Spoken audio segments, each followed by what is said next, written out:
Lynette Hernandez is suing her neighbors, Pamela Jackson and Ashley Jackson, for filing false CPS reports and defamation of character. Court come to order. All rise. Have a seat, please. Case 2176, Hernandez versus Jackson.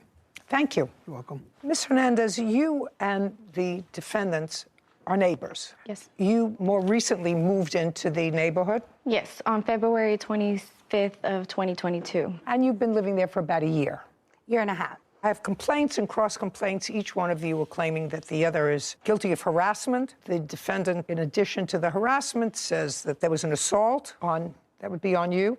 Me. On you, by the plaintiff. Yes. And false police reports, reports to Child Welfare Administration. Each one of you is requesting serious damages as a result of this ongoing harassment and assault. And I gather from reading the papers that when you moved in, the whole bad feeling between neighbors started because of a parking space. Would that be correct? Correct. So your car is the white car. Correct. Tell me about the problem when you first moved in with the car, and go over to the chart. Okay.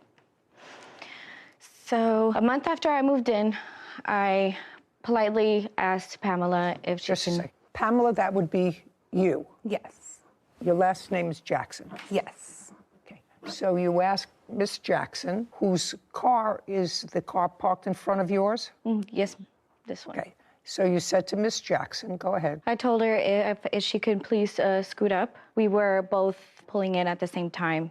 We were coming back at the same time, so I thought I could politely ask her if she could just scoot up. I don't know what that means, and perhaps other people do, but I don't. You asked her to move her car. Yes, just a little bit forward, because on the handicap, the yellow line ends right there.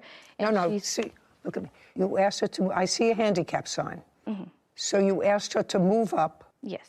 Why? Because she parks so further back, and when the neighbors park back there, I have to like parallel park, and sometimes I'm in a rush, so I just, want to just get out to go to work or to drop the kids off to school. So you you don't like to parallel park? I do, but sometimes it's too, I just wanted to politely ask her if she could just scoot up a little bit, because she has a bunch of space in the front. Well, so I just thought I could... I don't see a whole bunch of space. What is handicap? Where is that handicap spot? Right here in front of her house. Right there? You have a handicap sign? When I moved in, I was told I could park there Just a because that's second. the old one. No, I do not. You do not, so you shouldn't be parking there anyway. I was told I could because that was the old sign. That's why they dismissed the ticket that she called to get when I didn't move my car. Just a second. You can't tell me what somebody else said to you. There's a handicap sign. That was from the police department, the marshal. What, did you have something from the police department indicating that you can park in a handicap spot? No, they removed it the next day and dismissed it because of that. Just a second. Is the sign still there? No, they removed it immediately. Okay, fine. Because so the sign was removed? Yes. And what is that alleyway where the trash can is? That's the driveway for the next door neighbor's house. Just a second. So that what she's doing in parking her car there is permitting the trash cans, which are supposed to be out into the street, right? Point to the trash can. Yes, right here. So the trash can is supposed to be out in the street. In order to get back to the house, somebody who lives in that back house has to pull all the way around the trash can and her car if she moves her car up. Your Honor. It makes it that much more difficult for the person who lives behind. I understand. For Okay. trash day is understandable. I don't care. You have to understand, Ms. Hernandez, that she didn't have to accommodate you so that you don't have to parallel park. I just thought I could ask her politely, and I didn't think it was going to be okay. So let's go back a second.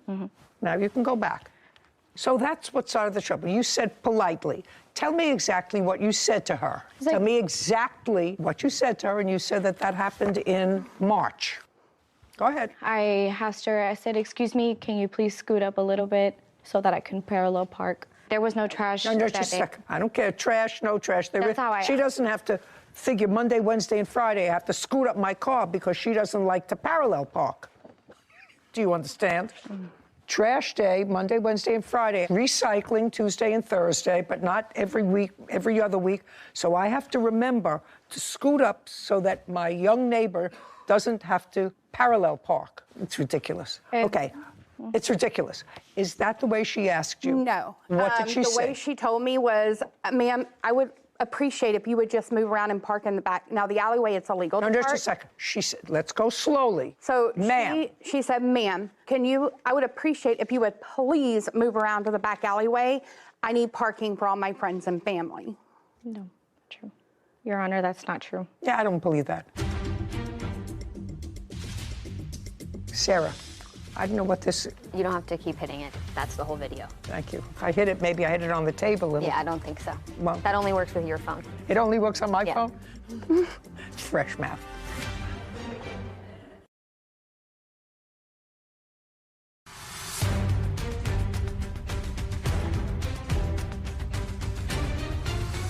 Lynette Hernandez claims her neighbor, Pamela Jackson, filed false CPS reports and defamed her.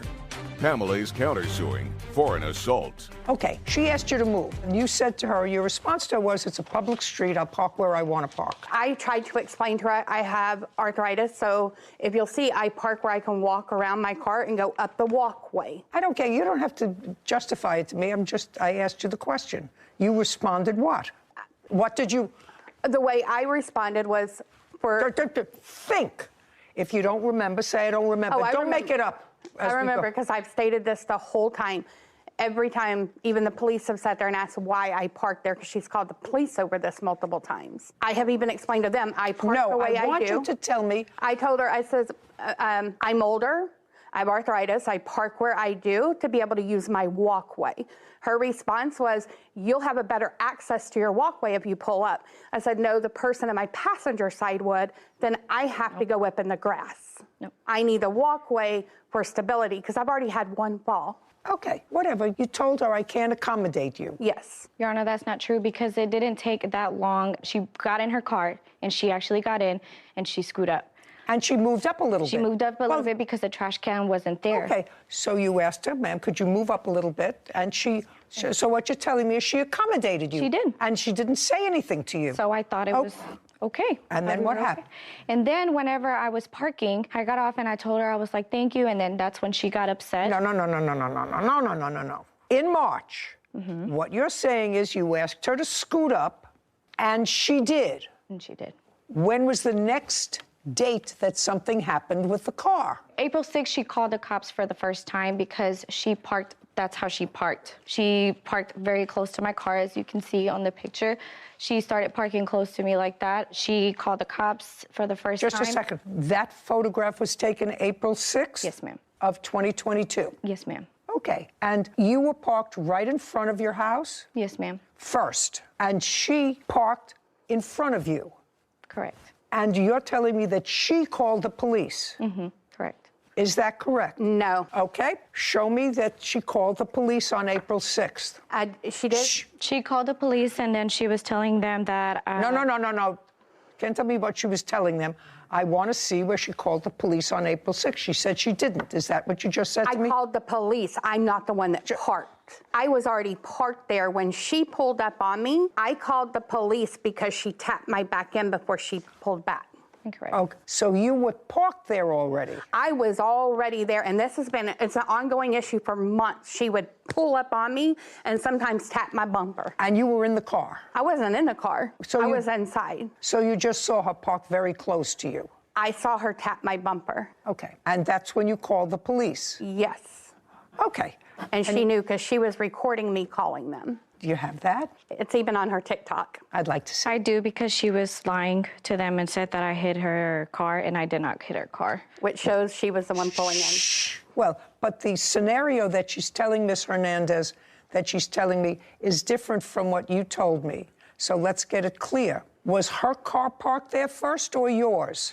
Mine was parked there first. And she says hers was parked there first. That means that she would have to back into that spot, whatever it was. And she did. Just a second. That's what you want me. She backed into that spot and backed in very close to your car. Yes. I don't believe that. This is... I don't believe that. That doesn't... Okay. I don't believe that. You're going to have to prove that to me, because that would be silly. I see what you're showing me. What you're showing me is consistent with the cars being very close together, but you want me to believe that she actually backed into that spot. She did. Oh, it's a video? Here. Your Honor, she did park like that day. Yeah. I hope this video will show me that. I don't know what this, Sarah. Yeah. Am I getting the whole? Yeah, you don't have to keep hitting it. That's the whole video. That's it. Could we do it again? Yeah. Thank you. If I hit it, maybe I hit it on the table a little. Yeah, I don't think so. Well, That only works with your phone. it only works on my Yeah. phone? Fresh math. Yeah, all right, this is useless.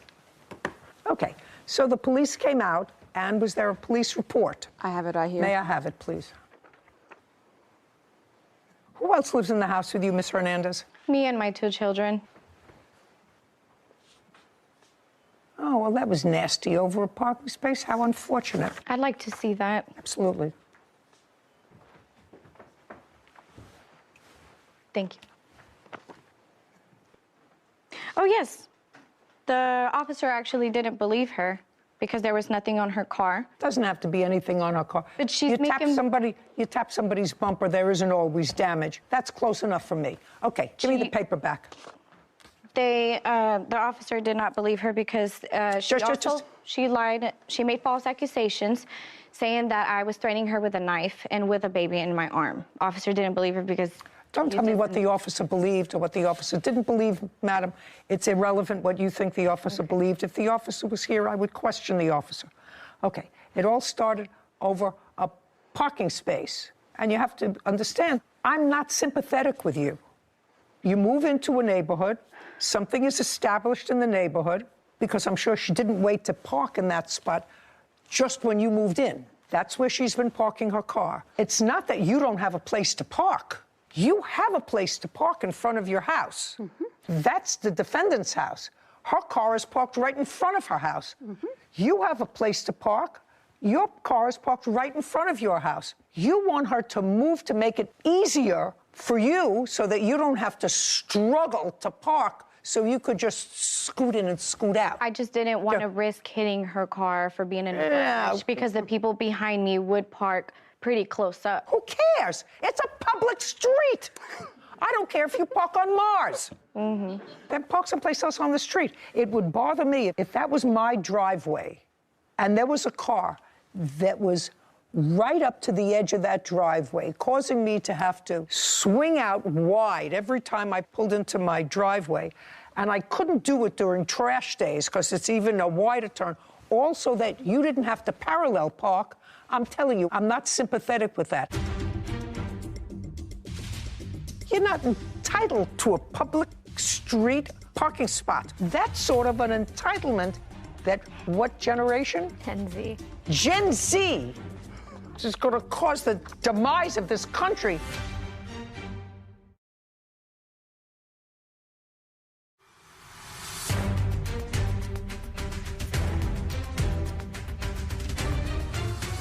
Lynette Hernandez has accused her neighbor, Pamela Jackson, of defaming her on social media.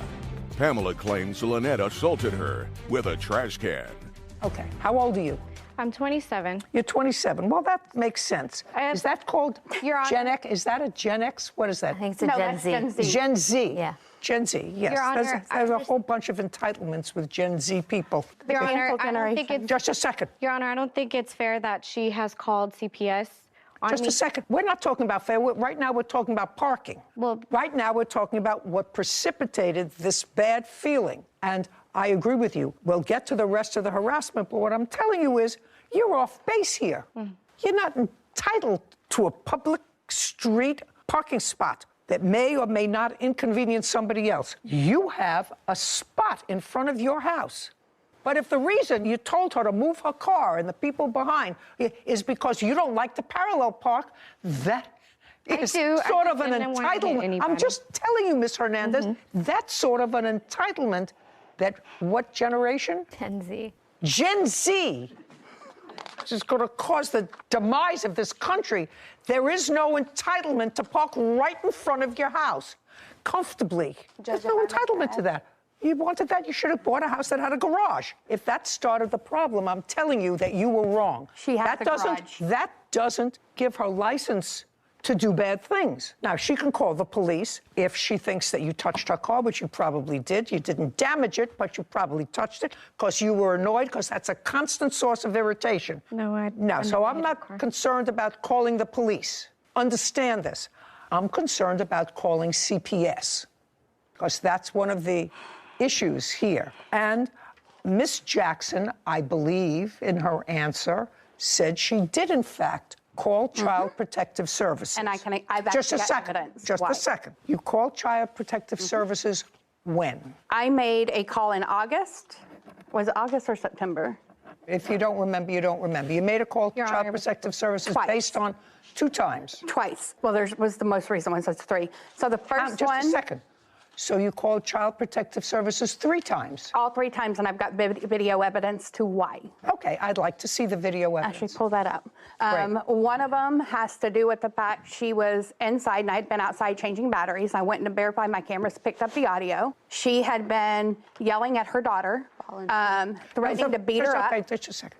The first time you called Child Protective Services was in August or September of 2022. Correct. That's what you said. Why did you call Child Protective Services the first time? The first time was I saw her kind of shove her daughter backwards. You have that on tape? Did you find the tape on that one? Yes. I'd like to see it. Your Honor, they did not call CPS in August. Just a second. She says she did. August or September. But she's trying to claim earlier that I called in February, but that wasn't me. She had another situation going on. She even told the cop if it hadn't been for her telling me not to move my car, she wouldn't believe I was the one that called. Okay. Because she called the police on that.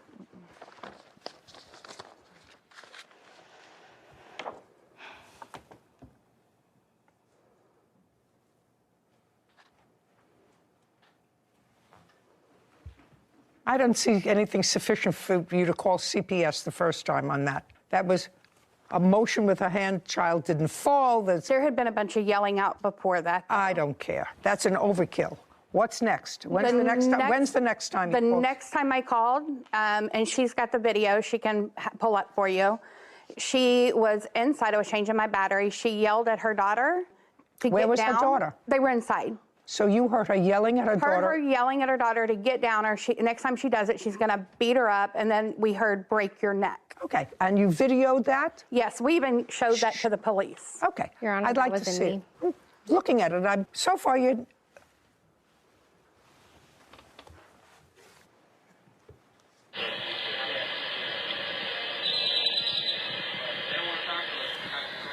You hear anything?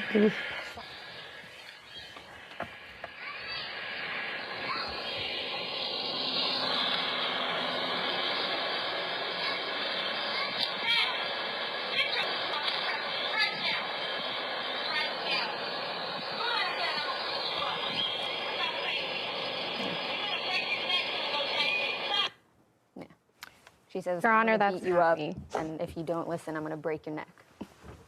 Okay. How old is your daughter? That's not Shh. me. My Who is daughter's it? 7. Whose voice is it coming from your house? It's not me. It's the Whose neighbor foot- that was on the corner. What? That's not me. My daughter's name or my son's name is Cam. She said, Cam, No, she didn't. you could listen to it again and it's going to say Cam. That's not me. That was the person On that that's in side, the... nobody You want me to has just any listen kids. to it? Yes, they do.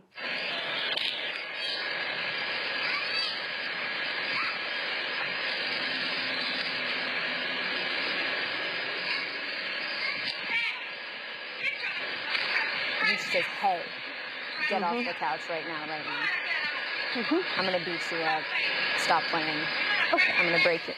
Oh, she says, you're going to break your neck. You're going to break You're your neck. going to break your neck. Yeah. Okay. That's not me. Second time. Just a second. Second time. Would I, based on that, she didn't say, I'm going to break your neck. She said, you're going to break your neck. After she threatened to beat the child up, I'm actually a victim of child abuse. I'm sympathetic with that, and I'm sensitive to that. I still think that that's a little bit of overkill, Miss Jackson. Let's go further. To be continued. Sister, Brandy Maida, for property damage, harassment, and lost work. Court come to order. All rise. Have a seat, everyone, please. Hello, Kate. Case number 2006, Nelson versus Mata. Thank you. You're welcome. Miss Nelson, this is your sister. Yes. How old are you? I am 42. 43, almost 44. Oh, so are you the only two sisters? We have some half-sisters, but yes. But you're the only two full biological sisters. Now, there came a time, Miss Mata, that you moved into your sister's home. Yes. Is this a home that you own? Yes, we built it. In what year did you move into her home? That would have been 2018. Who else lives in the house from your family? My disabled mother, my husband, and my child. So your mother lives there. Yes, I take care of my mom. Tell me why you moved into your sister's basement, Miss Mata. In 2015, my oldest son was in a tornado and suffered a severe brain injury. So when my sister Tiffany and her husband were looking for new houses, they offered to build an apartment in their basement so that we could live with them and get out of our mobile home. So when they built this house, it was built with the intention of us living in the basement. Is that correct? Yes, but for a year, because I do take care of my disabled mother, and the intention was for her to be in the basement eventually so that she doesn't have to use stairs. Was the original agreement with your sister that it would not be a permanent move, but one that would last for about a year? It was agreed that it was not a permanent. There was not a date set, though. Okay, but it was agreed it was not a permanent, and you Correct. did not have a written lease. Yes, we did. We do have a lease. You did. I'd like to see it. We had a month-to-month lease that I have as well. This is the current lease that subsides the other lease. Okay, initially a month-to-month lease, and what month and year did you have her sign? I have it right here. It's dated July 14th, 2018. So this is a 6-month lease that ended January 31st. Correct. Your rent was $800 a month. Yes. So this last lease was for your sister, her husband, and 2 children. Correct. I only ask that question because if my reading of your complaint was correct, you say that she moved her husband in without your consent. So when we first agreed to let her move in 2018, she was divorcing, and the agreement was that her and her 2 sons could move into the home. He had nowhere to go, and she wanted him to move in. So because In what year was that? that was still 2018. So that was still 2018. Yeah, so we let, All right, so we you let him live there. And since then, you've signed different leases with her, with him on the property. Correct. Okay, so then you acquiesced to it. When you were in the apartment, did you have pets? I did. How many pets did you have? 4 dogs. But then subsequently, some had passed away. So at the end, we only had 2 dogs. Okay, well, at the signing of this lease, you had 6 pets, consisting of cats, dogs, and no other pets being allowed. Correct. And you agreed, regardless of ownership of the pets, agreed to restore the property to its original condition at your expense when you leave. Okay, good, because that's also part of what this is about, actually, most of what this is about. Your Honor, they had 3 pets upon move out. They had just gotten a puppy, so they did have 3 pets and 2 cats upon move out. Doesn't matter. Anybody who has 6 pets, after 3 years, the carpet needs to be replaced. Yes, ma'am. Okay. Now, your sister began to move out when? In what month? She moved out on the 1st of February, 2022. Pursuant to your agreement. Correct. And it is your claim that she left the premises in condition that required you to spend close to $10,000 to put it back into shape. $6,500 Okay. for the basement damages. I'd like to see photographs of what it looked like because we know it was brand new when you moved in because the house was just Those are built. all- So we know that it's new.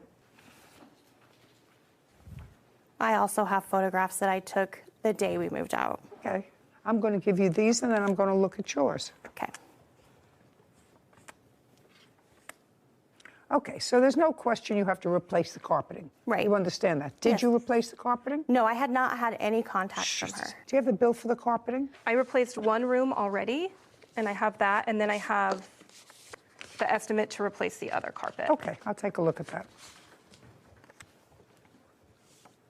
And that's the main thing that I see in the apartment that has to be done from these photographs. Okay, did you leave a lot of food in the refrigerator and all kinds of stuff in the refrigerator? No, so what happened was the refrigerator... Just the answer is either yes or no. Did you leave a whole lot of stuff in the refrigerator? No. Anything in the freezer? No, there was no fridge or freezer. And cabinets? Did you leave anything in the I'm just looking because there's a picture here of a whole bunch of food. Right. I hadn't finished moving out. My question, yes, there was my stuff there. question is, you were supposed to be out by February 1st. On February 1st, was there food in the house? Yes. Okay, and it should have been moved. Whether you moved out yet or not, you were supposed to be out by February 1st. Okay, I'd like to see those.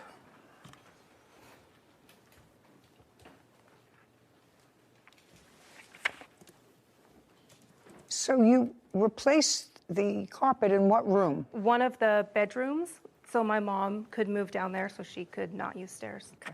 Sarah, add these two figures and have them for me, please. And I don't know what this is a photograph of. So the bags that were left in the home, there was ice cream that was left in those bags, and it had leaked on my flooring, and we moved it outside, and that is the rotted food from the bags. Okay, do you know how that happened? I don't. I haven't seen that. Okay. May I see photographs, please, that you took on the day you moved out? Yes. I have that total, Judge.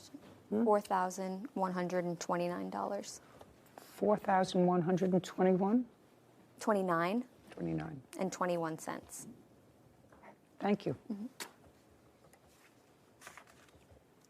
Is this after the carpet was taken out? Yes. Kevin, can I please see the photographs that you took?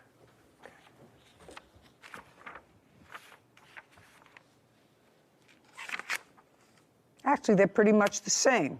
Not terrible. A lot of it is ordinary wear and tear, except for the carpet. So that's $4,129. The only other thing that I'm questioning is that I saw these rocks, and I want somebody to explain these rocks to me. So because of the water level, if you go out the downstairs patio, there's rocks there to prevent the yard from sliding. Getting wet. So some of the rocks were moved. They're supposed to all go in a line, and they go down and over.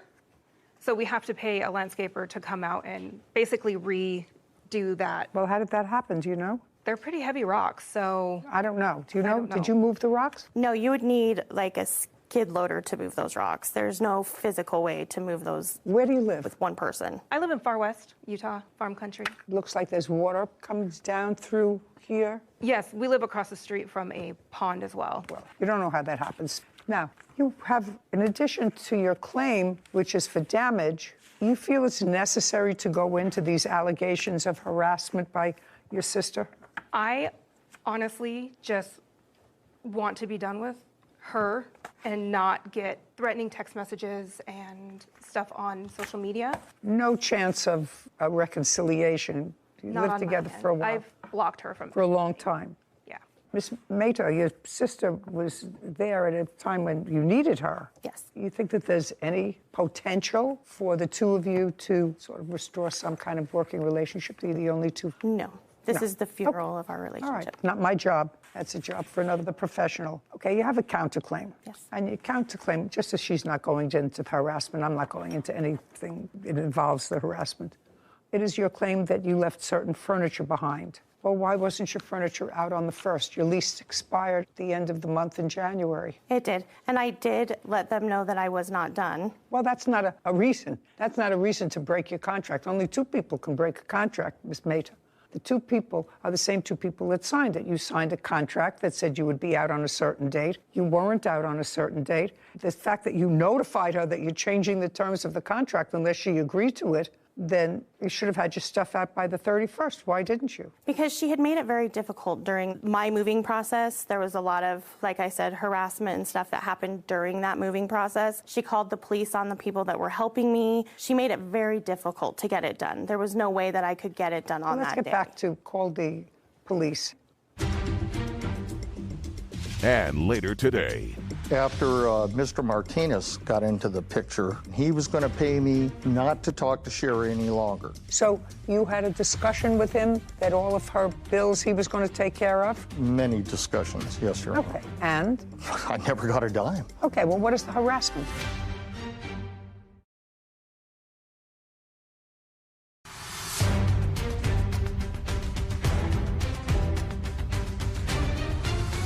Tiffany Nelson claims her sister, Brandy Mehta, owes for property damage after living in her basement. Brandy is countersuing for the return of her belongings. Who did you have moving you? I had my best friend, Brittany, was helping me.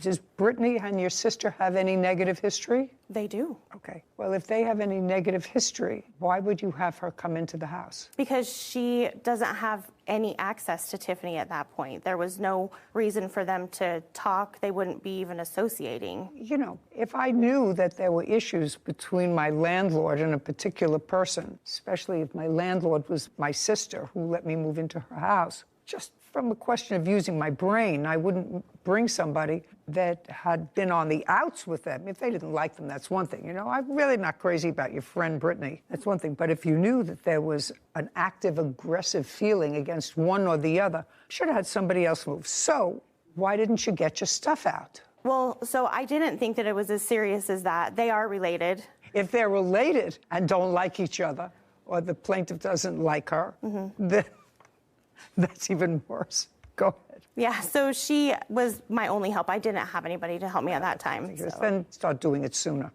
Go ahead. Yeah, that was the only reason. Miss Mata, where was your husband? He was working. We were working during this whole time. Well, that's okay.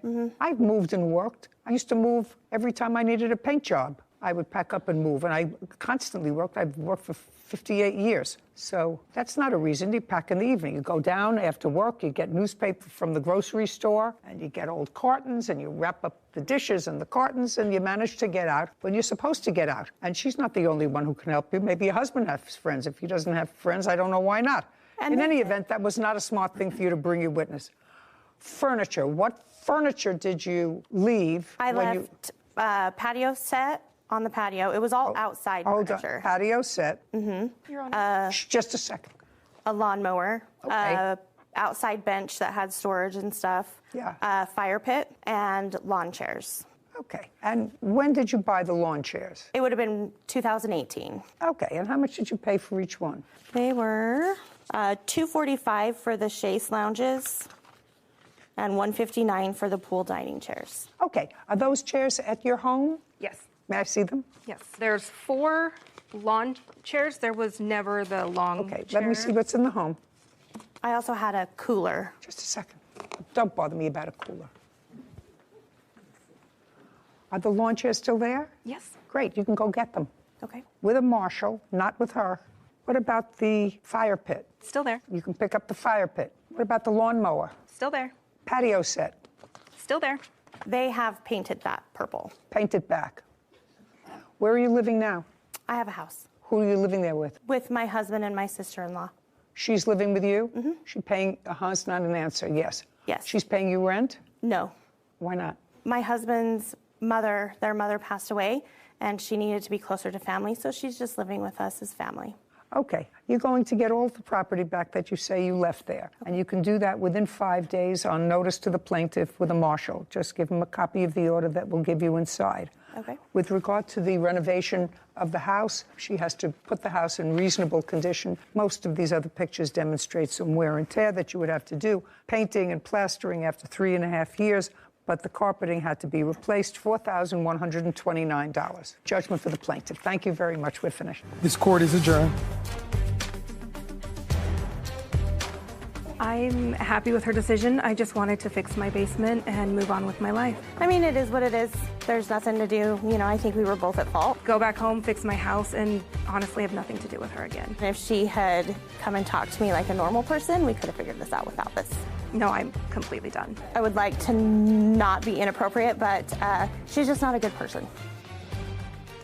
I think that the two sisters had the best of intentions. Didn't you get that feeling? I did. From moving in and knowing you have a designated place at a time of need, that she was going to design the basement for you to live in, although not permanently, I thought it was going to go in a good direction. And I'm sure that the plaintiff's mother, who lives with her, is sad that she doesn't get to see her other daughter probably as frequently as she would like, because they lived together in the same home, evidently, for a very long time. Yeah. Very bad. There's always collateral damage when people don't get along. True. Case number 2039, Mormon versus Strauss. All parties, please step forward. Derek Mormon is suing his former friend, Sherry Strauss, for car repairs and harassment. Mr. Mormon, the defendant was a friend of yours. Yes, ma'am. A casual friend, a romantic friend? Maybe both. You know, a casual romantic friend. How long do you know her? 14 years at least, probably closer to 15, yeah. Were you ever together as a couple? No, ma'am. And it is your claim that because she was in financial trouble, you extended a loan to her to fix her car. Yes, ma'am. That's what this case is about. You also say she harassed you, but most of this case is about the loans to fix her car. Ms. Strauss says that you did, in fact, work on her car, but you caused more damage to it than it originally had. And she is counterclaiming for car repairs that she has to make because of work that you did on the car. Who is this person? My fiance. Okay, he's not a mechanic. No. And who is the woman? She is the property manager of the motel that I'm living in. So you don't have a mechanic to testify today to anything? No, I do have. The answer is no. No, but I do have an estimate. I don't care about an estimate. Okay, so I would like you to tell me, Ms. Strauss, when did you start to have trouble with your car? March 2nd of 2022. And where were you living at the time? I had just moved into the motel. Had you been spending any time with Mr. Mormon? Previous to that, no. Previous to March of 2022? That's correct. Okay. After March of 2022, did you spend any time with Mr. Mormon? I did, yes. Did you stay at his home? I went there occasionally, yes. No, but I'm asking, did you stay over at his home? Yes. Okay. And when you started to have trouble with the car in March, when you hadn't been staying at Mr. Mormon's house, did you call him and let him know you were having trouble with your car? I did as a friend, yes. And what did you say to him, and what did he say to you? I just told him I dropped my son off at his taekwondo, and we were trying to leave, and my car was not working. And what did he say to you? That he will come and help me. And help you? Yeah. That was on March 2nd? That was on March 2nd, yes. And did he come to the motel where you were staying? No, he did not. Well, how did he come and help you with the car? Because my car was at my son's taekwondo, so he went there. He came to where you were? And did he take your car someplace? Not on that day, no. What did he do on that day? On that day, he took me and my son home. So that was March 2nd. Keep going. March 2nd, March 3rd. And then on March 3rd, we ended up having my car taken over to O'Reilly's. Well, we got a battery. How much was it? It was $167. Who paid for it? I did. So then you were driving it again? It's not, Yes, correct. Okay. And when was the next time there was difficulty with the car? Then the next time was March 7th. It died again. So on March 7th, the car died again? And what did you do? Then on March 7th, I called him and told him that something's wrong with my car again. Now it's not starting again. Okay. And tell me why you called him. Because as a good friend, like I said, we've been friends for 15 years. As it is, I don't ask anybody for help. I usually try to do everything on my own. But, Okay, so you called he him had and said the helped car me. died again? Yep, but he had made it known that he was knowledgeable about cars, so I figured that maybe he would know what was going on. You know who else is knowledgeable? Mechanics. You want to tell me what the additional harassment is? He showed up at my motel threatening. What did he want? When I had talked to him before, when he thought that David and I was not together anymore, he said, "Oh, it's not about the money." He goes, "I just want you."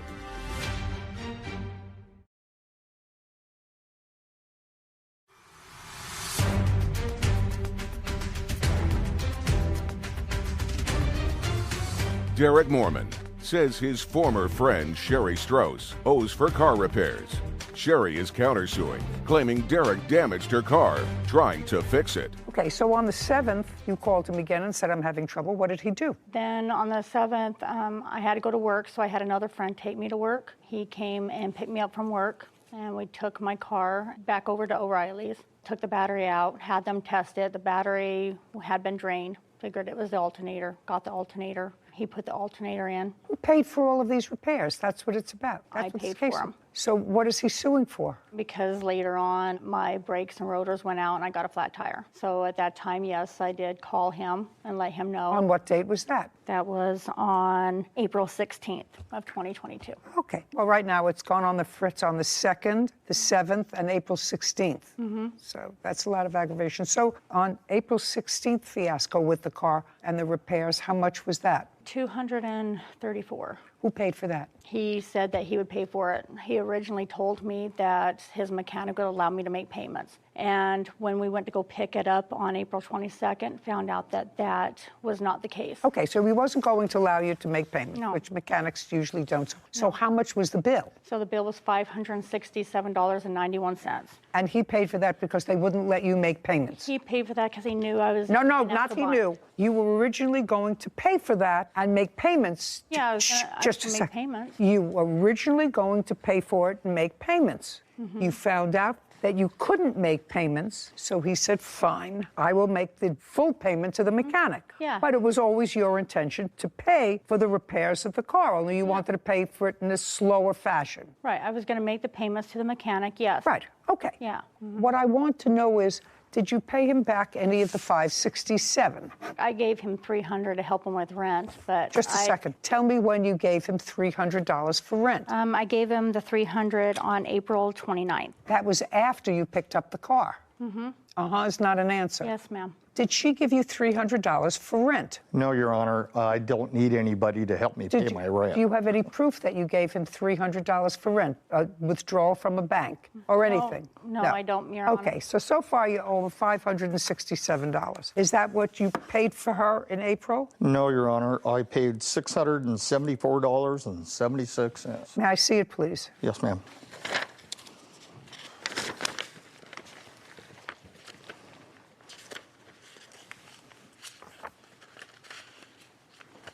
Yeah, April 18th.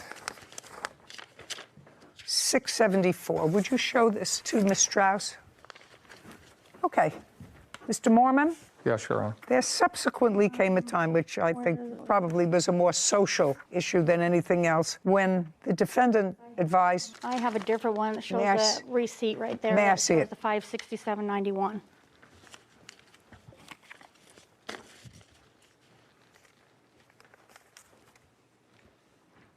Well, I actually am not understanding this. He paid for this with his Visa card.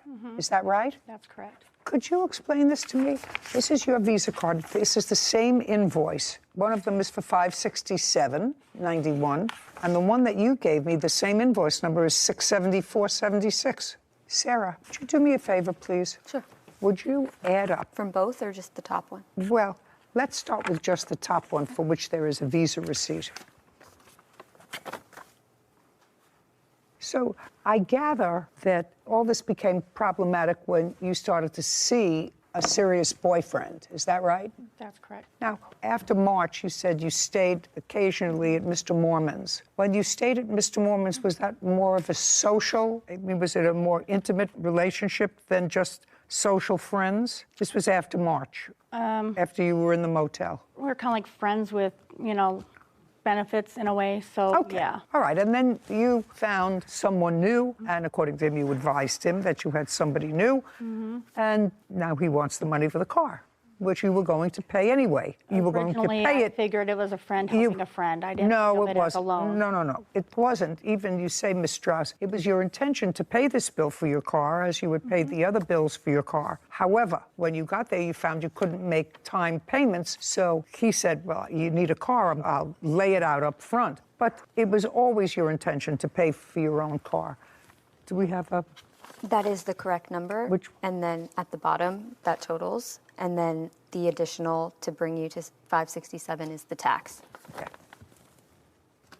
Now, so the next part of your case is about harassment. By whom and for what? Your Honor, after Mr. Martinez got into the picture... That's this gentleman. Yes, ma'am. He was a man of his word, and he was going to pay me not to talk to Sherry any longer, which I didn't. Okay, so you had a discussion with him that all of her bills he was going to take care of? Many discussions, yes, Your Honor. Okay. And? I never got a dime. Okay, well, what is the harassment? Text messages, my witness here, Miss Montoya. No, just a second. Okay. Text messages what? Just saying, hey, leave her alone, which is Okay, fine. that's all right. That's not harassment. Yeah, I don't have a problem with that. Okay, fine. But it was, hey, I'm going to pay you. I'm a man of my word. Okay, well, that you're not Where's my suing him, money? so who cares about that? Yeah. She owes you $567. That's what you put on your visa. Now, let's get to your money owed for car repairs and harassment. Okay. Now, you don't have a mechanic here, so what your claim is that whatever he did to the car, he didn't do well, so you had to take the car, or you're going to have to take the car to another mechanic. I don't care. You would plan to fix this car yourself. The problem was with payments. If you had to make additional repairs to the car, that's not his problem. Okay, now you want to tell me what the additional harassment is? Well, that's why I have my 2 witnesses here. He spent a lot of time calling me names. He's called my fiance names. He showed up at my motel threatening and stuff like that. So What did he want? he wanted his money, but at one point Now he's got it. I don't need to speak to you. No, but Now he's got his money. When I had talked to him before, when he thought that David and I was not together anymore, he said, oh, it's not about the money. He goes, I just want you. He's got several messages from me, how he loves me, he wants to be with me, and all this and that. Yeah, but you don't love him and you don't want to be with him, so now you have to pay him for your car repairs, $567. Yeah. Judgment for the plaintiff. Well- We're finished. Thank you very much. Thank you, Your Honor. This court is adjourned. Hey, justice was served, and that's all that matters. It was about because he didn't have me. I went with somebody else, and I wasn't with him. She was a friend, and I tried to help her out. We've been friends for a long time, so I told him we would be, that I wanted to be his friend. I ain't going to help, I can tell you that. I want to continue the friendship, and he didn't want that. I know, never again on her, no. Time to find another mechanic. So I really didn't have so much trouble with that case because the defendant had really planned on paying for her car repairs. Do I think that the guy said to her, you can make payments, and when she got there, he said, no, who knows? It's not worth it. Yeah. He felt used. Which I think is valid. Which, give somebody money, and then you've had sort of a friends with benefits relationship, and all of a sudden you got somebody new, and you're driving around in a car that you paid to repair. Anyway, it was simple and easy. It was. Dozo is suing Norma Jimenez and her 17-year-old son, Christopher Espinoza, for damages resulting from a car crash. Court come to order. All rise. Have a seat, please. Case 2054, Cardozo versus Jimenez Espinosa. Thank you. You're welcome.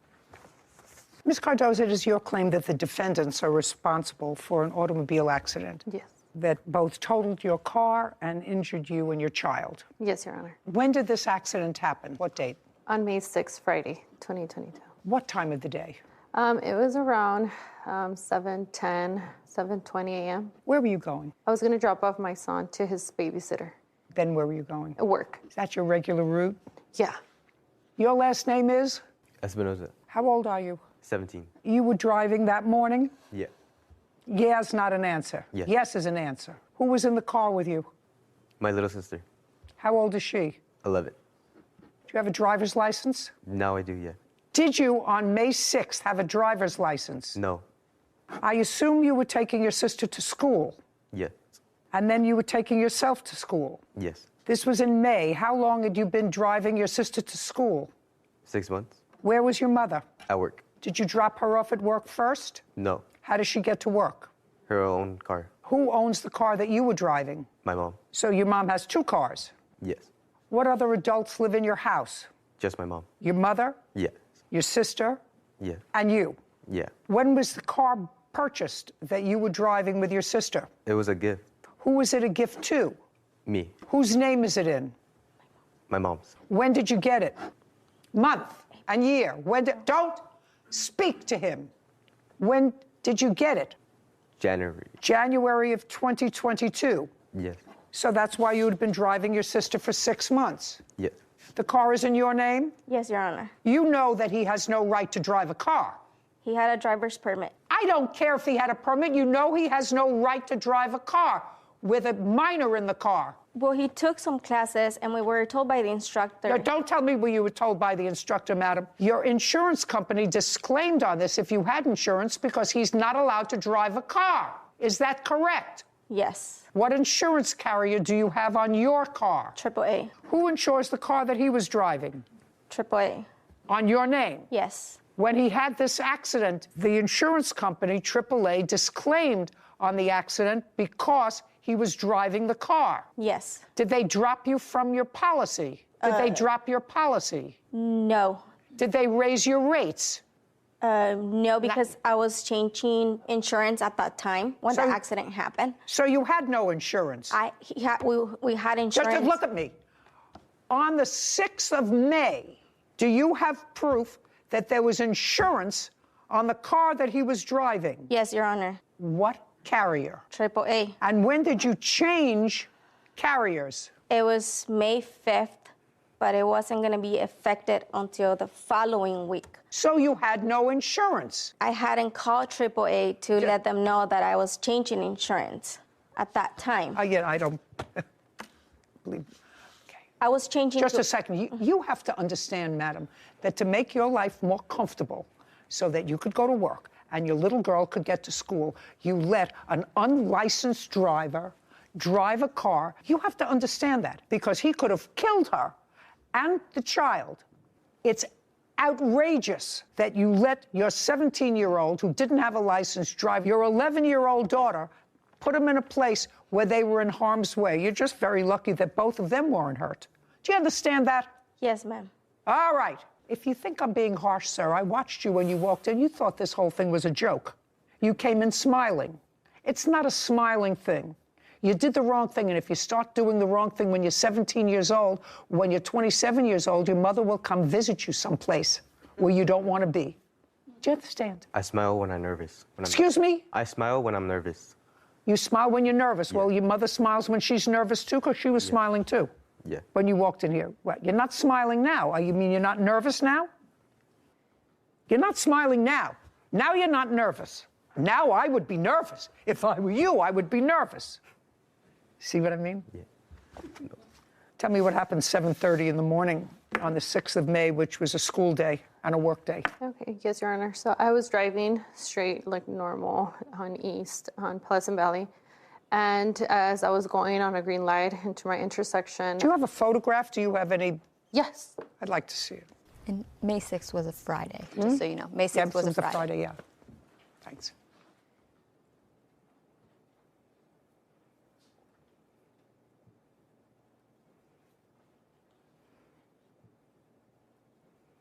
Your car is the red car? Yes, Your Honor. This doesn't tell me anything, actually. It just shows your car totally destroyed. Do you have a police report? Yes, Your Honor. I'd like to see a police report. Yeah, and I'll put it so she can kind of see my car, his car.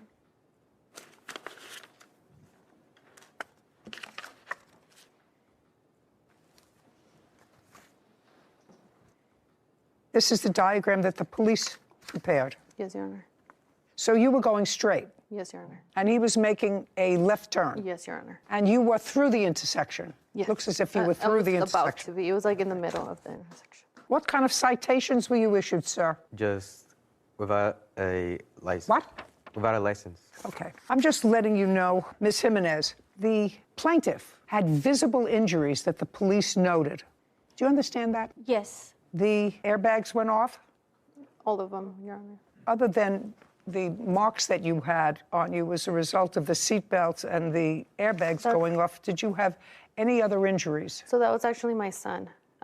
That was your son? Yeah, that was my son because of the seatbelts. Mine were both of my arms because when the airbags deployed, it crushed all my side. So both of my arms were bleeding. You were making a left turn? Yeah. She was going straight? Yes. You had a green light, but she was going straight and she had a green light. Do you understand? Yeah. That means you can't left turn. If she's going straight, that means she's got a green light. That's what it was. And you have to wait until she goes before you make a left turn. Yeah.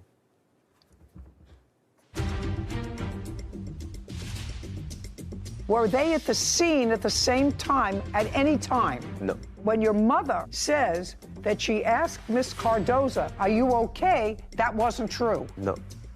Was it true or it wasn't true? And later today. You have no proof here of anything. So I'm asking you, you want nothing or do you want your car back? I want your $10,000. I'd rather have my car back than nothing. And I'm sorry. I'm sorry.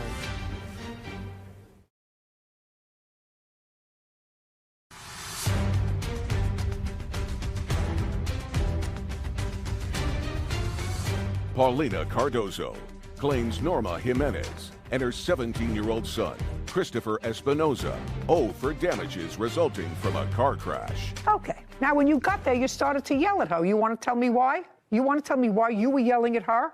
I didn't even yell at her. I got to the place, and then there was somebody waiting for me and told me that she had just hit them, like the person that there was a witness. You can't tell me. Yeah. There was somebody he hit her. Boy, there was somebody that saw the accident, but that person unfortunately couldn't be here. Okay. But I'm asking you why you were yelling at her. Did you have a conversation with her? I never had a conversation with her. I just asked her, "Are you okay?" And then she said, "They're taking my son to the hospital." That's all she said. And when I got there, the firefighter told me. No, don't tell me what anybody told you, madam. Don't tell me what anybody told you. You called your mother? Yes. You used your cell phone? No. How did you call her? My sister. You used your sister's? Yes.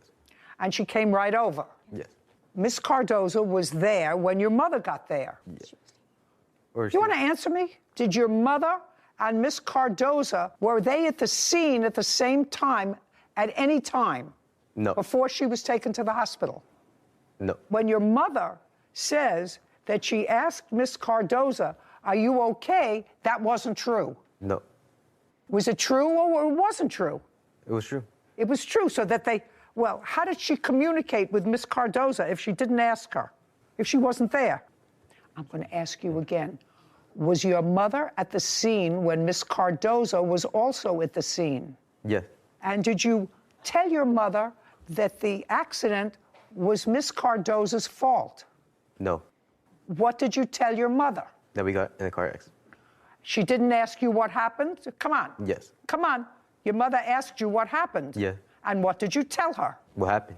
Well, let me hear what you told your mother happened. I was going in East Pleasant Valley Road. I put my left turn signal to go to the left turn lane. You were in the left turn lane? Yes. And? I waited to turn and turn. And? I was there and she swerved in and hit me.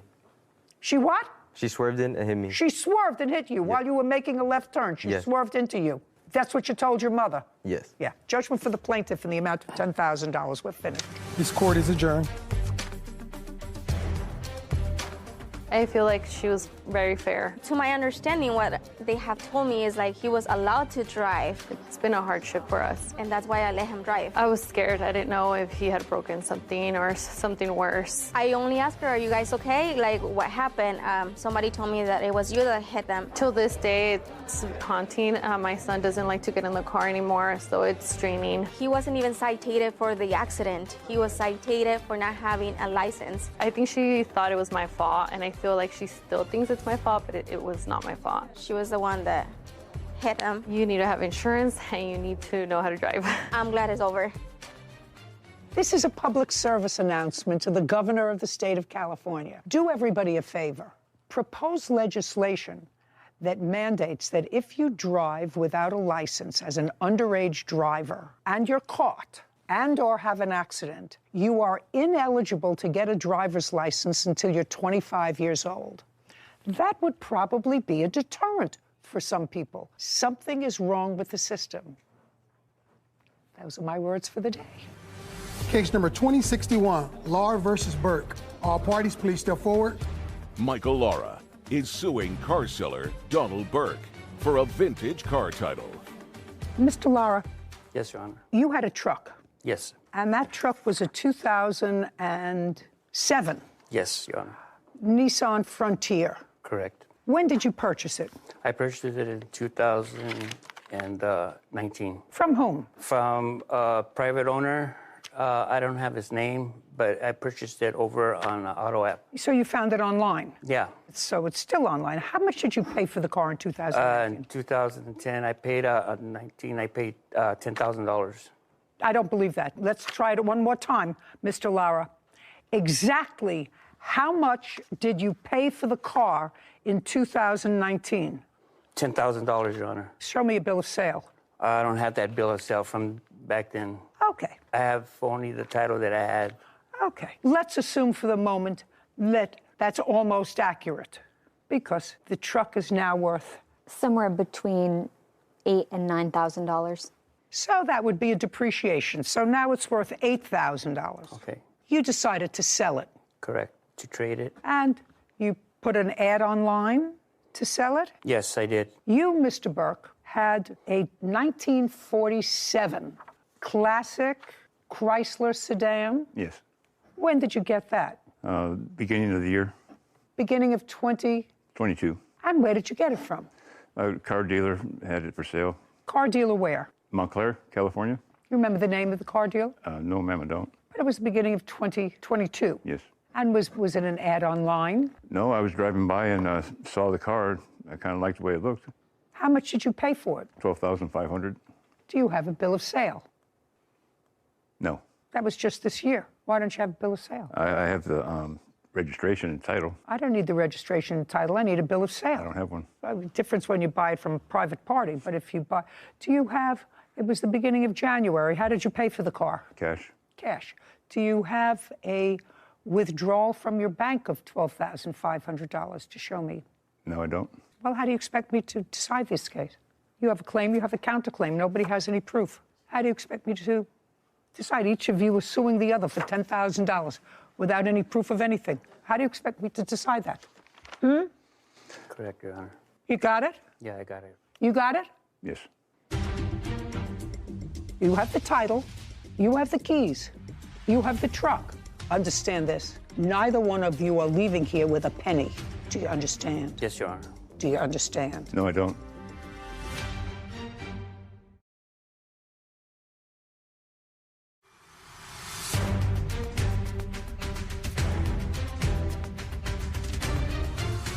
Michael Laura claims car seller Donald Burke owes him the title to a vintage car.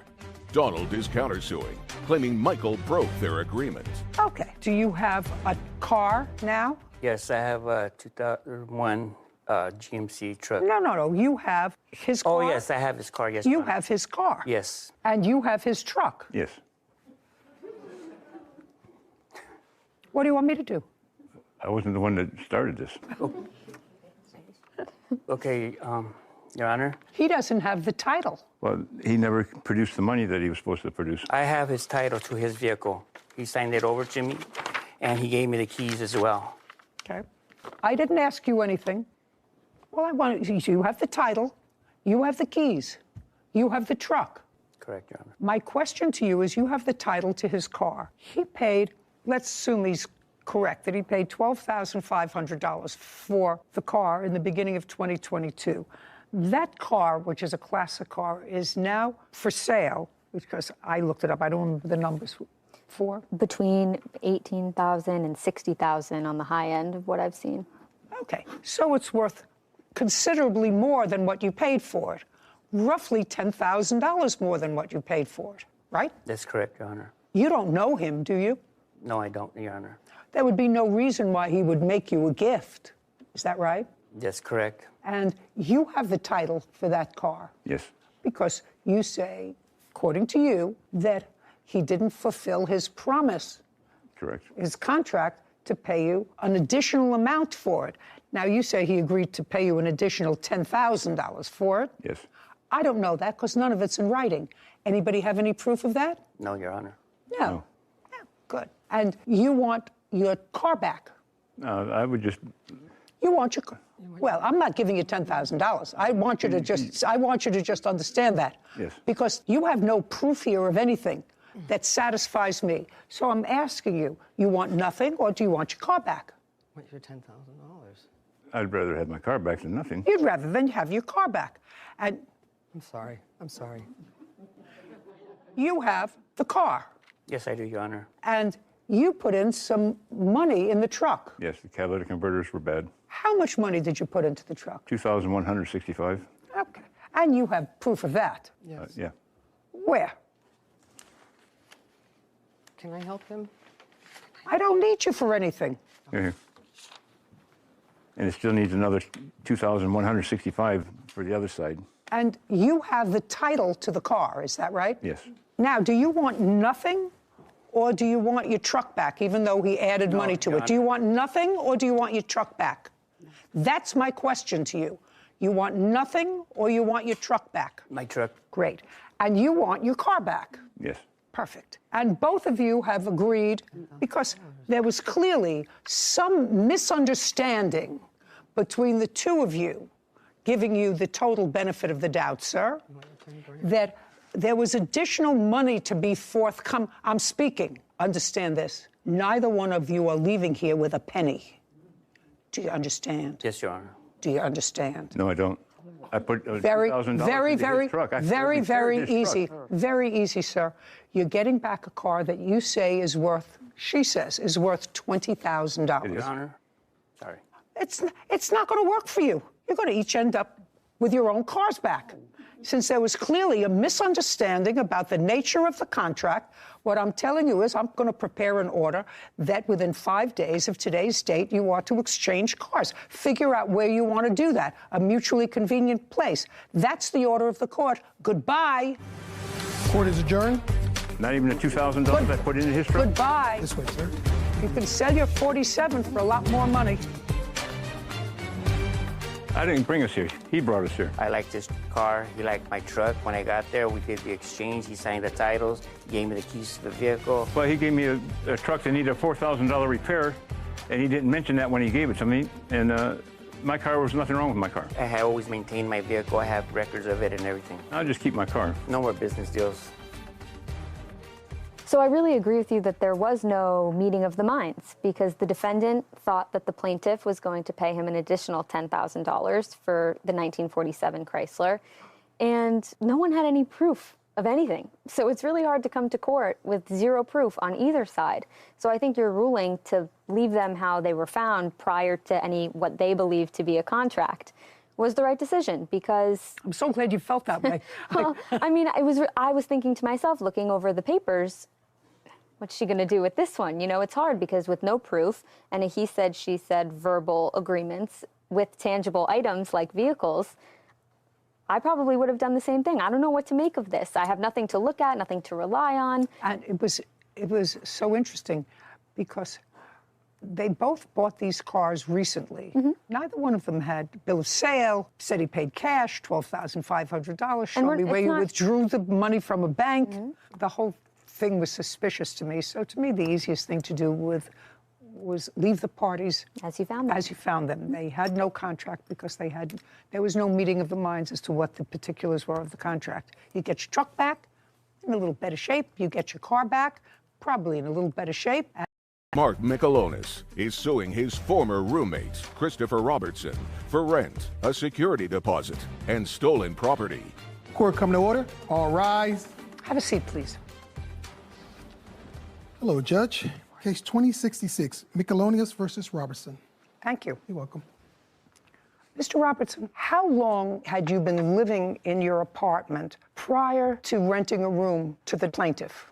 I believe it was about 3 years. You had been living there by yourself? No, I had roommates previously. When did the plaintiff move in?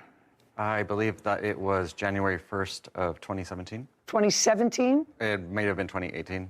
It was the first, I forget. It was 2018. That's correct. How long did he live there with you? He lived there with me until September of 2021. So far, that correct, sir? Yes, ma'am. So now let me understand this lawsuit. Mr. Robertson lived in his apartment for 3 years. You answered an ad for a room. You lived with him in his home as a tenant from January 2018 until September 2021. Correct. At that time, there was a dispute. We will get into that in a moment. There was a dispute. During part of that time, Mr. Michelonis, you did not pay rent. Is that correct? During COVID? That's correct. For what period of time did you not pay rent? Well, I had... Give me how many months did not pay rent? There was... You don't have to think out loud. How many months between January of 2018 and September 2021 did you not pay rent? Give me a number. That's a number. 4 months. Some months I paid partial rent. But there were 4 months that I did not pay any rent. 4 months, no rent. And how many months did you pay partial rent? I believe that would have been 4 or 3. So for 7 months, you did not pay your rent. Paying partial rent is not rent. Now, my question to you, Mr. Robertson, is this is an apartment that you rent? Yes. Or rented? Mm-hmm. From January 2018 until September 2021, was your rent current? My portion of the rent was current. What do you mean your portion? My portion that I was responsible for. No, it's your apartment. You're responsible for the whole thing, Mr. Robertson. Yes. Okay? You're responsible for the whole rent. And if what you chose to do was to say to your landlord, listen, I have a roommate, I'm just paying my portion of the rent, my roommate isn't paying his, right, then your rent wasn't paid. Yes. And I assume that your rent wasn't paid for the same period of time that he didn't pay you his portion of the rent. Yes. Was it for any period of time greater than that?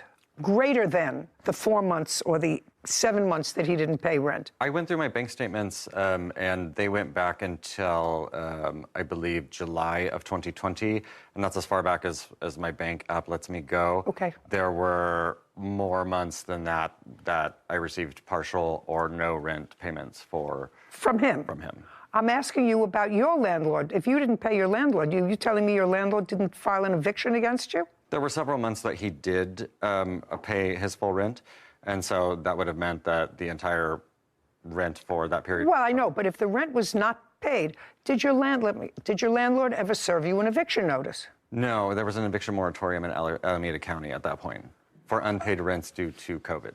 Gotcha. So that would it be a fair statement that you both took advantage of that? He took advantage of it, and so did you.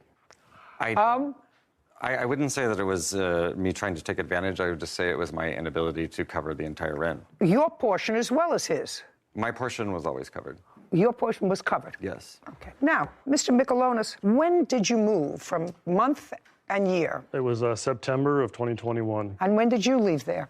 I believe it was the 3rd or 4th week of August of 2021. So you both left the place at about the same time? I left involuntarily, but yes. Well, you left involuntarily, because that's what this case is about.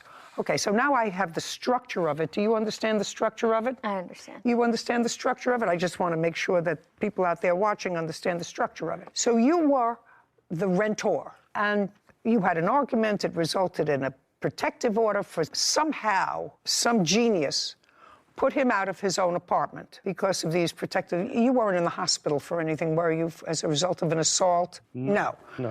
You have no medical records there of being treated for any injury. It was a harassment. Just a minute. Do you know my husband harasses me every day? Every day. I couldn't think of evicting him. I mean, you do other things. So the answer is, you were never treated for any illness. You were never treated for anxiety at a hospital as a result of this harassment. As a result of your allegations, let us say of harassment, Mr. Robertson was ejected from his own home, from which you had not been paying rent. Your portion that you were supposed to pay contractually with him for months because of COVID. Am I getting this story right? So far, I'm not finished yet, but so far, is there anything that I said was wrong? I think that's pretty close. I mean, okay, so that's pretty close. And now, what you are seeking here is, should I say, basically, and I hate that word, basically, but it's appropriate in this case. So all of those haters out there, she used basically, I don't care. It's appropriate here. And I put in the protective order that they were living with me, but they were moving. No. They were living with you. You were living with them. Well, yeah, we were living together. No. You were living with the defendant. He wasn't living with you.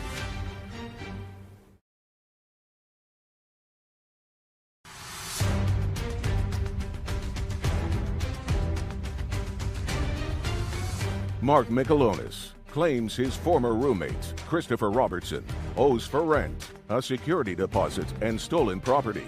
Christopher is countersuing, claiming Mark owes him for rent. Now, what you're claiming in your lawsuit is that after a review of the copy of the underlying lease, you found that you were paying the vast majority of the rent. Correct. And so you want a return of that money. That's correct. Under what theory in the law? Well, basically that he defrauded me. No, now you can't use a basically. Okay. I want to know what theory is there in the law that says if I own a building and I lease to someone the whole building for $10,000, and then I find somebody who is prepared to pay me and I have the first 2 floors of the building. 3rd floor is vacant. I find somebody who's willing to pay me $9,000 a month just for the top floor. That makes me a good business person. But unless there is something that prohibits him from doing that... There is, Your Honor. Show me. There's a clause in the lease. No, just show me. Okay. I'm a lawyer. I can read a lease. So the sublease that I agreed to with him incorporates the entirety of this master Just a second. lease. I'd just like to see it, Okay. please, sir. I'd just like to see it.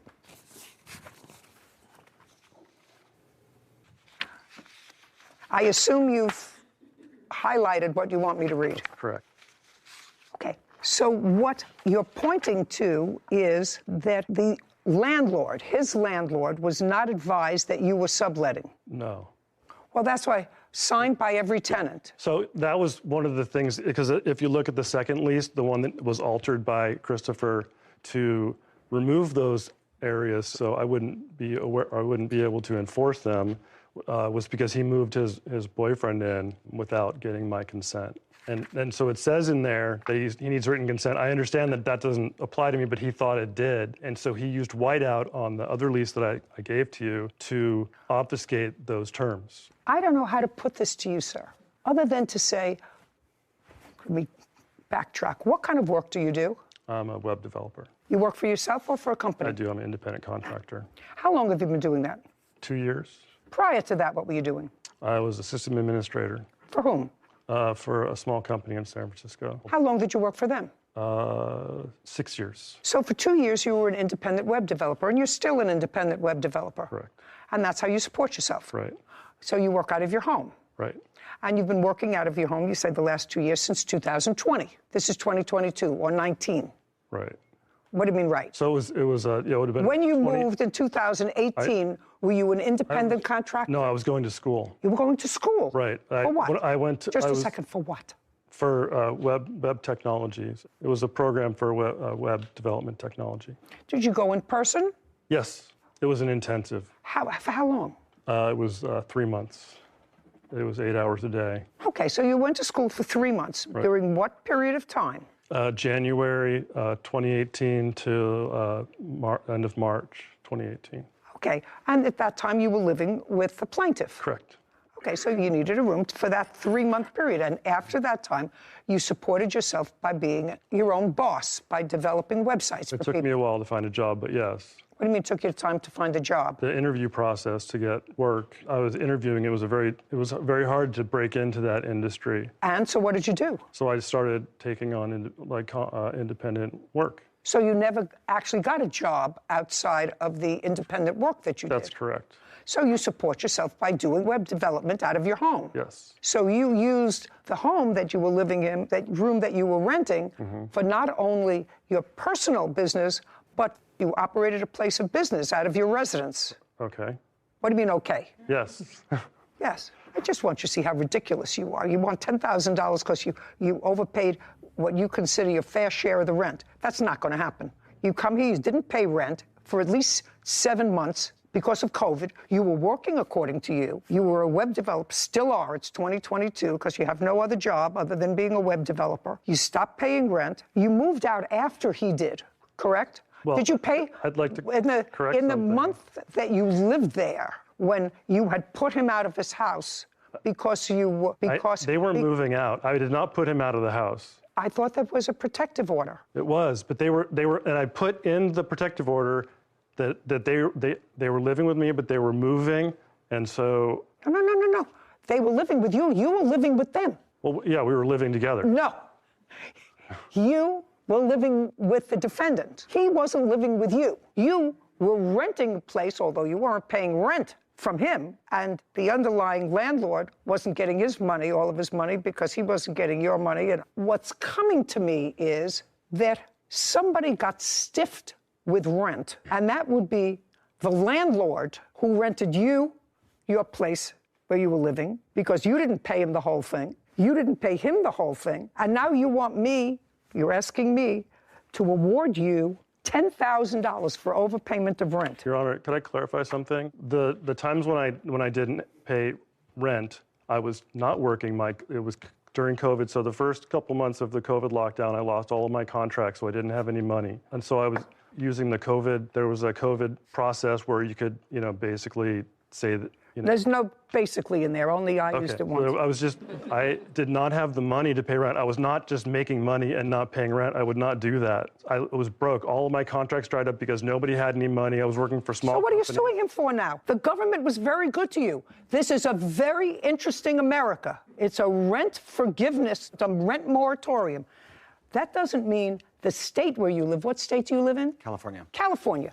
That doesn't mean the owner of this premises was given some sort of a break that they didn't have to pay for utilities, taxes, mortgage on the building, because it's used as a business. As far as I know, there wasn't a moratorium on that, but there was a moratorium on two seemingly able-bodied people to say to the landlord, I can't pay my rent.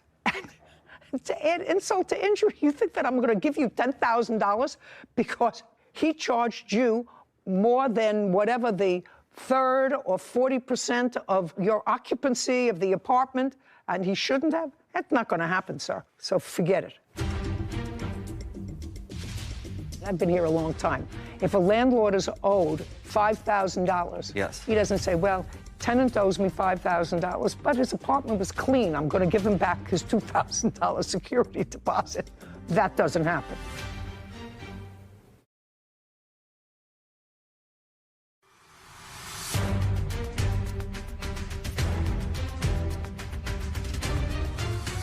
Mark Michelonis has accused his former roommate, Christopher Robertson, of overcharging for rent and keeping his property.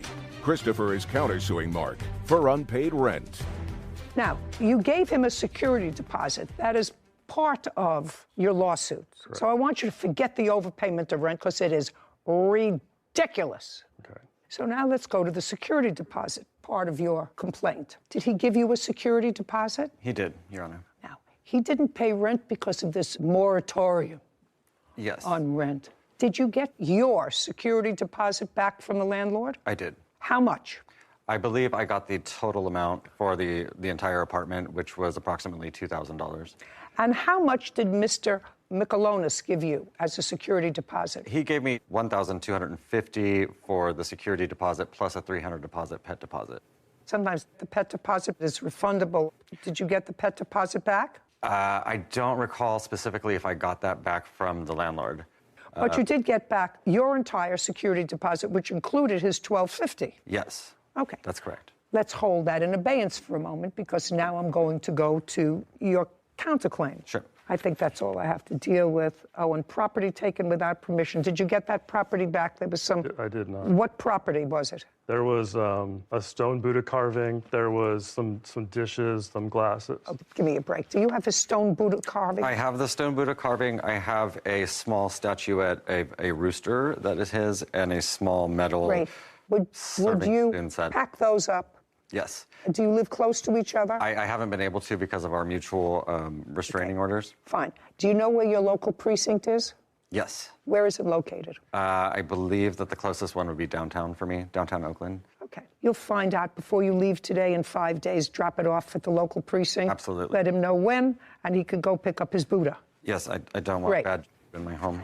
Terrific. Now, money owed for COVID debt is your counterclaim. Yes. Which is what? It is a total of $55.35, I believe. For what? That is the unpaid rent. But you didn't pay his rent, you just told me. Right, and so this is the outstanding balance of the rent that he never paid that I'm responsible for as the master tenant. Oh, no, you just told me that you got your security deposit back. If you got your security deposit back, sir, that means that the landlord is finished with you. According to the law... Not according to the law. If you got your security deposit back, the entire security deposit, the landlord has written it off, because otherwise he would have taken your security deposit if you owed him or her money. Do you understand what I'm saying? It's very simple. I understand what you're saying. It's very simple. I wish I could explain that to them in your... Well... in your manner. I want to tell you something. I've been here a long time. If a landlord is owed $5,000... Yes. He doesn't say, well... Tenant owes me $5,000, but his apartment was clean. I'm going to give him back his $2,000 security deposit. That doesn't happen. So only in the land of Oz does that happen. They might live there. Not in... No, they might live there, but I don't live there. Okay. You owe him $1,250 for security deposit. This case is over. Your counterclaim's dismissed. We're done. Court is adjourned. Thank you very much. I would just like to bring Bye. Well, I was a little upset. He's being a drama queen. The clause in the lease was to prevent people from basically taking advantage of the fact that they've been living in a place for a long time and gouging rent for new tenants. He said I was price gouging him because he was enough to pay more rent than he might have if he had done some more research. They were trying to make it equal, and every place that I've lived in, there was always an equitable share of the rent. Like, no one was ever gouging anybody, so I felt that I was unjustly charged. Well, I can't say it wasn't very satisfying to hear the judge call his claims ridiculous to his face. Basically, he was leaving the front door open, making it so my dog could escape easily. He was filling the house up with smoke. We both burned sage. He was basically trying to get me riled up. He wanted me to move. While I am disappointed that I won't be able to recover some of his COVID debt. Basically, the moment that he was, it was inconvenient for me to be there, he tried to make my life miserable. I'm glad that I will never have to see him again, and this is done. I'm not living with roommates ever again. I've got my dog, and we're cool. He was a nightmare, and I never have to see him again. You know, far be it from me to second guess another judge, but it would seem to me sort of outrageous unless there was some sort of a physical altercation. Why anyone, because he clearly was excluded from his house. He left first, and he said, involuntarily. Would anybody exclude the original tenant? When I read the papers, I thought the same thing. I thought that was outrageous, that they would throw out the primary leaseholder on a lease in favor of his subtenant, which may or may not have been legal to begin with. I can understand it if there was something more serious, but harassment, I just don't understand it. But mine is not to wonder why. Mine is but to do what I do. And I don't think that when you come into a court where you have at least participated marginally in a giveaway, to then come in and say, you know what, there's a technical thing. He wasn't supposed to charge me this much rent because I didn't occupy this much of the apartment, whatever. Ridiculous when you didn't pay rent for 7 months anyway.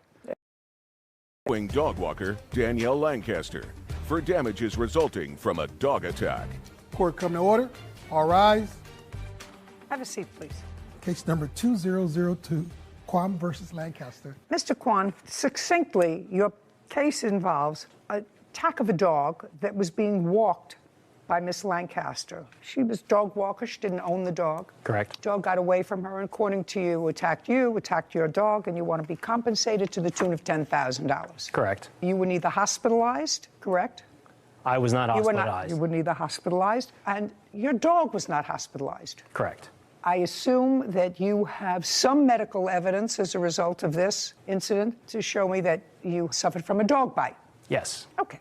And the dog bite was from the dog that was being walked by Miss Lancaster. Walked is, I'm not sure if I would use the term. She's a dog walker.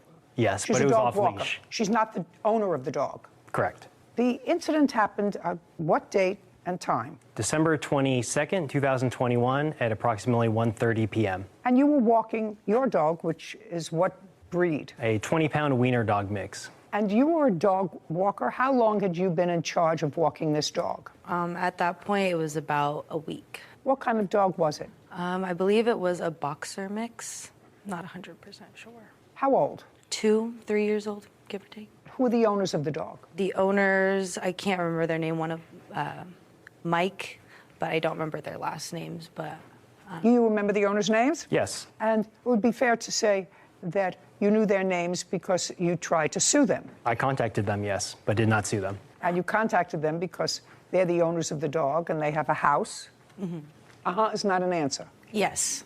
And a house usually has homeowners insurance. Correct. Correct? And after contacting them, and it's their dog, so they are ultimately responsible for their dog, you opted not to seek compensation for your alleged injuries and this attack, but to sue the dog walker. Correct. Just for my own information, Mr. Kwan, do you want to tell me why you did that? Yeah. So per California strict liability law, anybody who takes physical ownership or responsibility for a dog is also responsible for any sort of attacks or damages it causes while they are responsible for that dog. Regardless Okay, just of, a second. So what you're saying is in the state of California, if you are walking a dog, and she says she was walking this dog for a week, how many times a day, every day?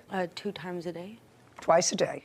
And she had this job for a week. That under all circumstances, she is responsible for any injury that the dog does. Is that what you're saying? Correct. And what code is that? I have a statute over here. Just tell me the statute. Per California dog bite law. I don't have the number, but I can bring it up to the. Would you bring it up? The court. It's California Civil Code 3342. Do you have it?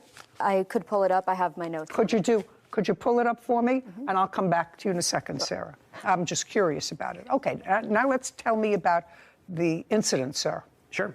So at the time that I described earlier, I was walking my 20-pound wiener dog mix while my mother walked my infant son, who was 3 months at the time, in a stroller. Care. Okay. I mean, it's not that I don't care about him and I don't care about your mother, but they have nothing to do with this case. Well, they do have something to do with this case because when we turned onto the block, I turned and I saw an off-leash dog roughly 3 times the size of mine. And I saw the defendant, Ms. Lancaster. She gave no warning that the dog was off leash. And at that point, I later learned that the dog. No, don't tell me. Just tell me what happened, sir. Okay. You saw Miss Lancaster, and she was walking this dog off leash. Correct. And she gave no indication. No, not that. She gave me no indication. Okay. She was walking this dog off leash. Correct. So you saw the dog off leash. Yes. Okay. And about how far were you from her when you saw the dog off leash? Across the street, so roughly 40 feet. Okay, and? The dog charged across the street. Okay, the dog ran across the street. Yes, and started aggressively biting, lunging, and barking at my dog. Okay, so at that point, the dog ran across the street and is in an aggressive stance barking at your dog. Correct. Hadn't touched your dog. Correct. What happened next? It then diverted its attention towards my infant son in a stroller and my mother and started jumping on the stroller. Did the dog, in fact, jump on the stroller? Yes. And? And my response was to try to divert the attention. What did you do? The dog jumped on the stroller. Yes. Didn't hurt your son, didn't hurt your mother. Yes. So I got the attention of the dog again. How did you do that? By picking up my dog, who was on leash. Well, that doesn't necessarily get attention of the dog. You say, hey! Correct. No. Correct. But you didn't say that. Moment, you just picked up your dog. Yes. Okay. Yes. Probably exclaimed in order to get the attention of the dog. You told me what you did. You picked up your dog and? And started running across the street. Started running across the street in the direction of where the dog had come from? Correct. And at that time, the dog was on the other side of the street. Yes. So let me understand this. You pick up your dog. Your mother is standing behind you in the stroller with your son. You leave your mother, your son on one side of the street, and you grab your wiener dog mix and run across the street. Correct. This was after I got the attention of the dog, by the way. Okay. So now you got the attention of the dog. Yes. Ran across the street, so you were trying to divert the dog's attention, and the dog followed you. Yes, it chased me. Good. And you were running in her direction? No. The Miss Lancaster had crossed the street at that point to where we were originally walking. She was on your side of the street. You were going back to where you had initially seen her. Correct. Okay, so she had followed her dog across the street. Yes. Was she saying anything? We made repeated pleas to ask for her to control the situation. She ran across the street because all this happened within seconds. Yes. She ran across the street. Was she saying anything to the dog? She was yelling, "I'm so sorry, and I can't do anything." Okay, is that what you were yelling? I think I was yelling, "I'm so sorry, I don't know what to do," because I was in an extreme state of panic. I was probably having a panic attack. I'm so sorry, I don't know what to do. Okay, and? And after I ran across the street, when the dog chased me, I fell down. The dog ended up biting me on my left arm. Okay, and I'd like to see whatever medical report you have from the bite on your left arm. So the doctor said that. No, don't tell me what the doctor said. I haven't. Could I see? I have a picture. May I see? Absolutely. A medical. Did you understand my words? I said, may I see a medical report? I do not from have a doctor. medical report. So you didn't go to the doctor. Question is, did you go to the doctor, Mr. I did a virtual doctor's visit because this was during the height of the pandemic. And what was the name of the doctor with whom you had a virtual visit? I do not remember. Should remember. You're suing for $10,000. You should have all that information. Because if you have a virtual medical visit, Mr. Kwan, there is a record of that. Doctor keeps a record of that. Do you understand? Correct. Okay. So now you're down, and this happened, according to you, on December 22nd. Did you get the dog's information?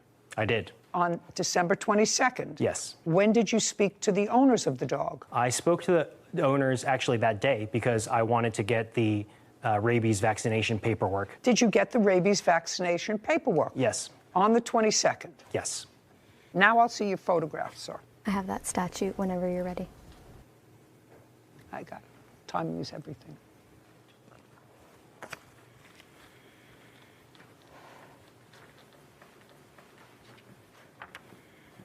Okay, so the knee injury is when you fell. Correct. And the arm is a combination scratch and maybe tooth mark. Yes, there are tooth marks on there, but not punctured. I don't know. This long thing is not a tooth mark. So just one other question, Mr. Kwan. When you told the owners about this on the 22nd, when was the next time you contacted them? First, you wanted to find out whether or not the dog had received rabies shots. You were satisfied that it did, that you didn't have to see a doctor other than a virtual visit with a doctor whose name you don't remember. When did you decide not to sue the owners of the dog, who are homeowners, and who have homeowners insurance? Yep. I wrote the owners of the dog a demand letter, and that is when I contacted them back, probably about 2 months after the incident. Okay, so you wrote them a demand letter. Correct. And did they respond to your demand letter? Yes. Do you have copies of those letters? Yes, I do. I'd like to see copies of your letter and their response. That's the demand letter that I just want to see copies of your letter and their response. Are they both here? They did. They responded by calling me on the phone, not with a formal written statement. Really? Through a series of conversations, I decided that my grievance was not towards them because they were not exhibiting negligence in this situation. Oh, no, I don't believe that, Mr. Kwan. Be very careful about what you say to me, sir.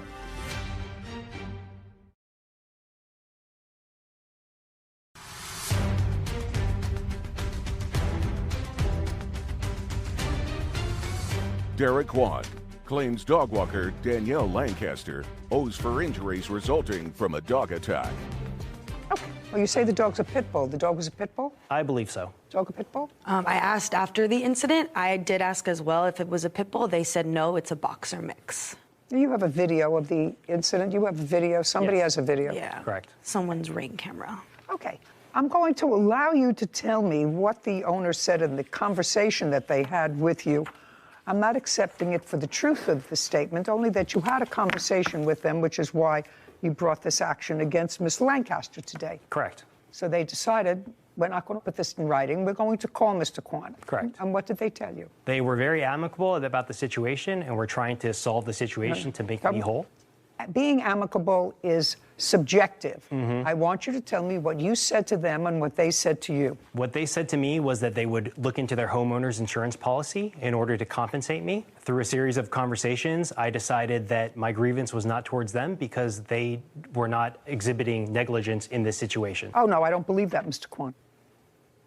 Be very careful about what you say to me, sir. As between homeowners who have insurance and this young woman who has to walk dogs for a living, if I was somebody interested in $17,000, I wouldn't sue her. I would sue somebody who had, Kathy Bates said in one of my favorite movies, I'm older and I have more insurance. So that answer that you just gave me was a whole lot of who shot John. The reason you decided not to proceed against the dog's owners is what? The reason why I proceeded not to go against the dog's owners is because I have because some things are more important than money. And in this situation, I have more of an issue with the dog walker and her behavior during this situation rather than being compensated. Well, let me suggest this to you, Mr. Kwan. There is no question that if Miss Lancaster was walking this dog and the dog was off leash, she was negligent. There's also no question in my mind that the extent of your damages is excessive, very excessive. So, But we're only counting physical damages. just a second.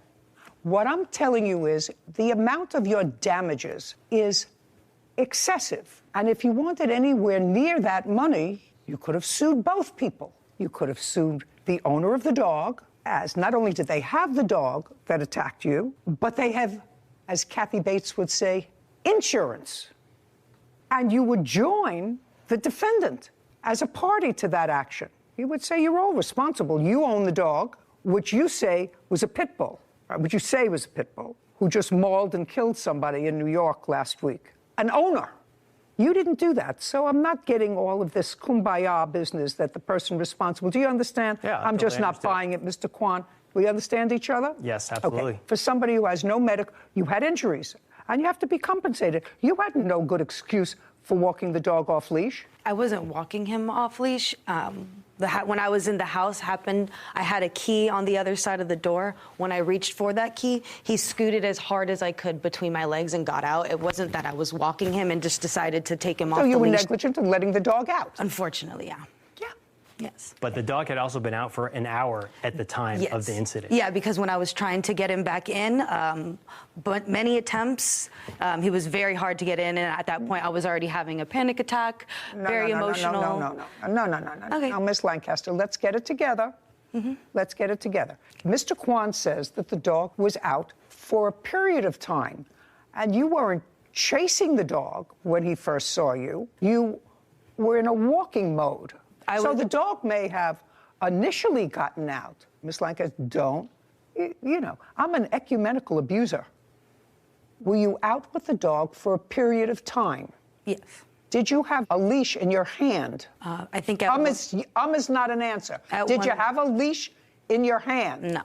How long were you out with the dog? Probably around an hour at that point. Okay. I was trying to get him back in, and twice I did have him by the collar, and he wasn't having it. You didn't have him by the collar when he ran across the street? No, but before then I did. I don't care what happened before then. Okay. Before then, I was 21 years old, and I looked great in a bikini. Now, not so much. All right, Mr. Kwan, this letter was written to Miss Lancaster. Correct. I asked you for the letter that you wrote to the owners of the dog. I do not have that with me right now. Could we key up this video that I understand we have?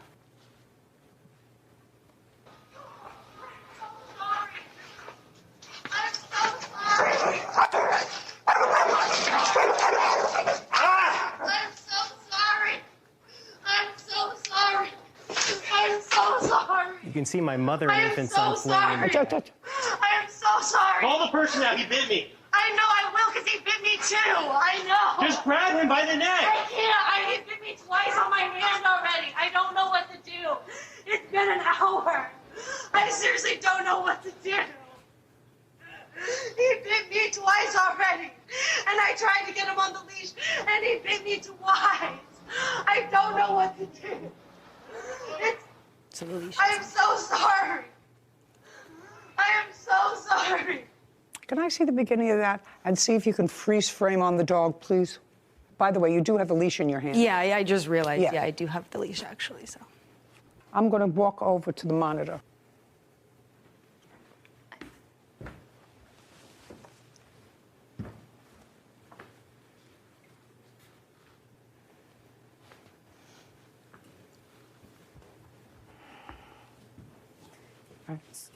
So although the statute uses the word owner, there's vicarious liability if someone else assumed responsibility of the dog, even though the statute is clear, it only lists the word owner. But in California, they could be held liable through vicarious liability, a walker. A walker. That assumed responsibility for the animal. Okay. He neither suffered serious physical injury, certainly not serious enough for him not to go to work for a week, unless you model Bermuda shorts. You don't model Bermuda shorts, do you, Mr. Kwan? Just in my spare time. Of course not.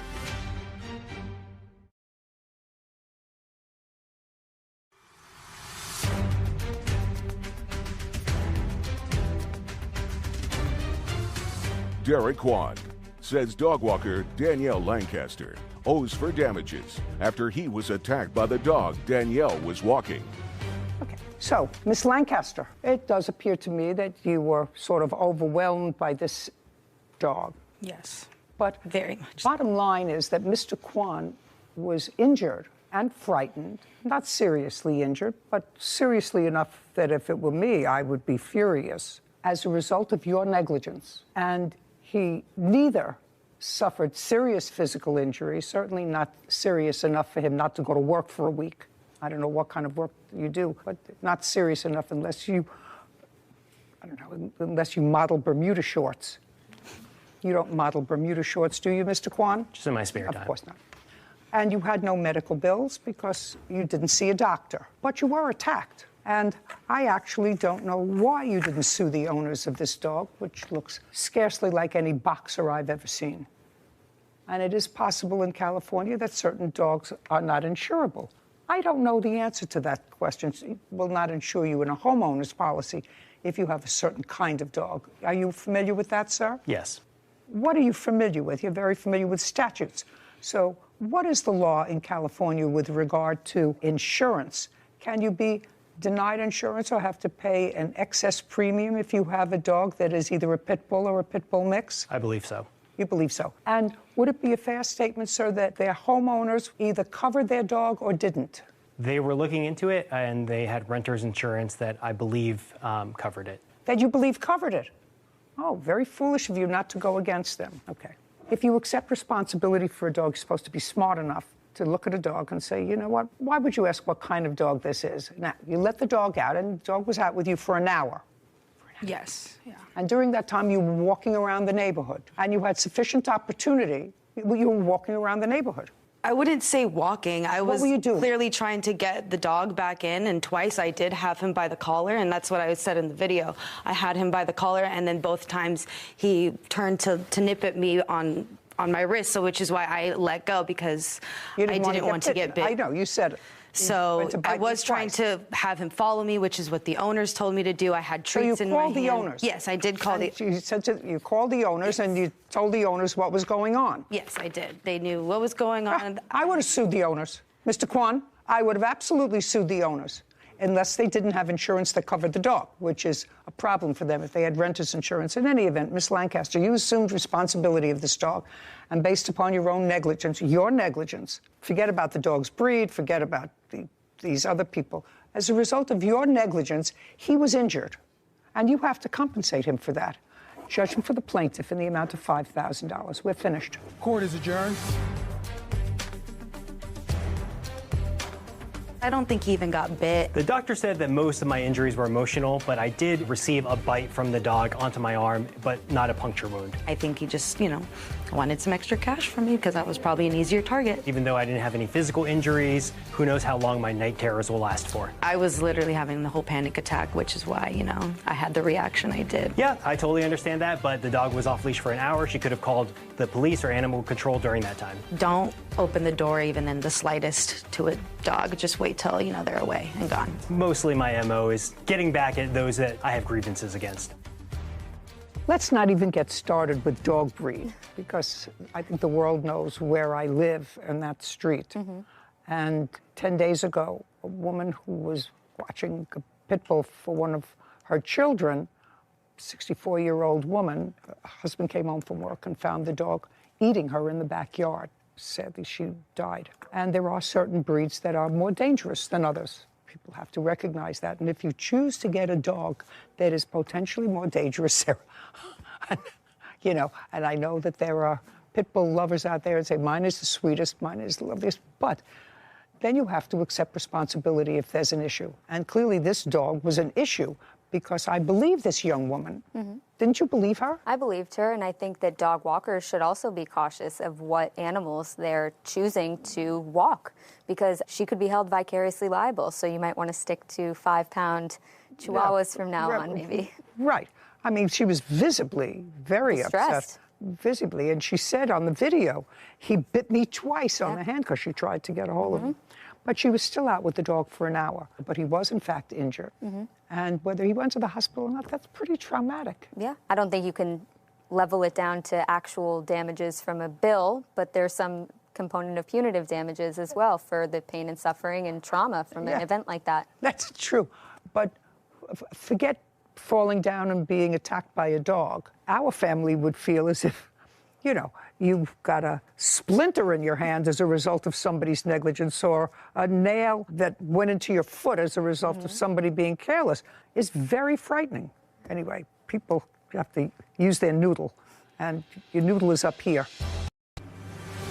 Previously on Judy Justice. He aggressively coaxed you into the chair, is what you're telling me, by complimenting you. I mean, he didn't physically drag you into the store. You walked in by yourself. Right. So you must be very good. She asked for something that would actually help her look more youthful. The medical devices that we actually retail, we demonstrate them on the clients. And then typically clients, when they see a difference, they're like, oh, wow. Listen, you're not selling me, sir. I want to know how the sale came about. And next thing I knew, Eric was practically on top of me. Well, I didn't feel that I was going to be able to leave the store. I've been held against my will before and kidnapped.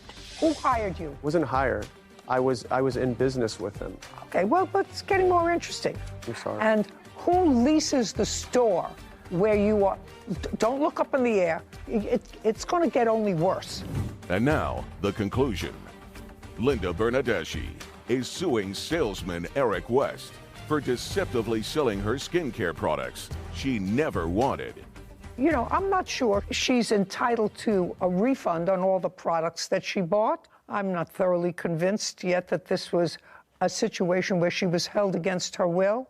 But I've always been fascinated by these stores that want me to pop in, and they give me a little white plastic thing, and they stand outside, try this product. And, you know, you pass by and you say, no, thank you. I'm not interested. No, you're beautiful. You know, this can take away the wrinkles in your face. I say, I make my money with my wrinkles in my face.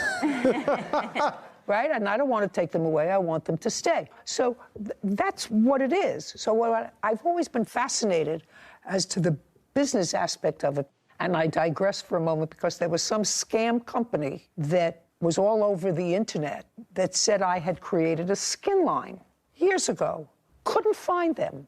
And they had all kinds of accolades, and it looked like it was sold through major companies online and endorsed. They had pictures all over. It was a scam.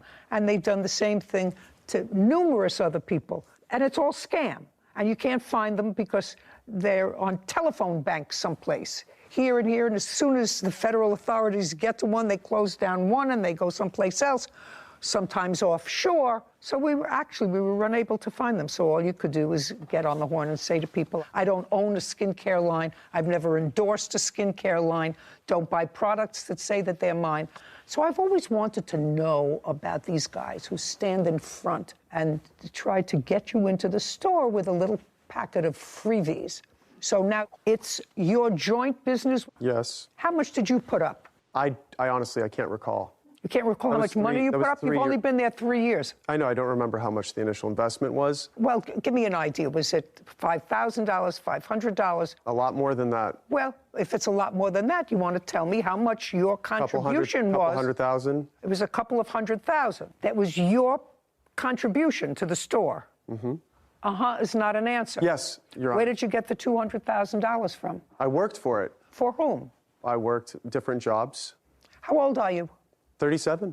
And you had $200,000. You said a couple of $100,000. That's two. You had $200,000 so that you could invest that. Mm-hmm. Is that correct? Yes. And before having a skin business, I had a grocery store on the XL Mobile campus in Spring, Texas.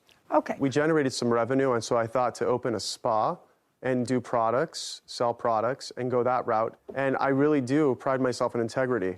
I literally, every client that walks in, and I'm not just saying that. So if you pride yourself in integrity, and within a few days of being in your store and selling this lady who had absolutely no intention of going shopping that day, an $8,000 beauty wand that's going to make her look like she's 30, she says, listen, I made a big mistake. I don't want this product. I want to bring it back.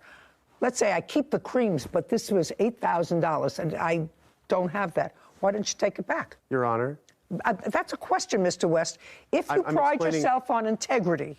I'm explaining. She came back way past the allotted time. What's the allotted time? We have a 14-day in-store exchange only for in-store credit policy when you purchase a product. She told me that she was using her husband's credit card. Now I'm coming to find out that it's her roommate or guy that she's living with.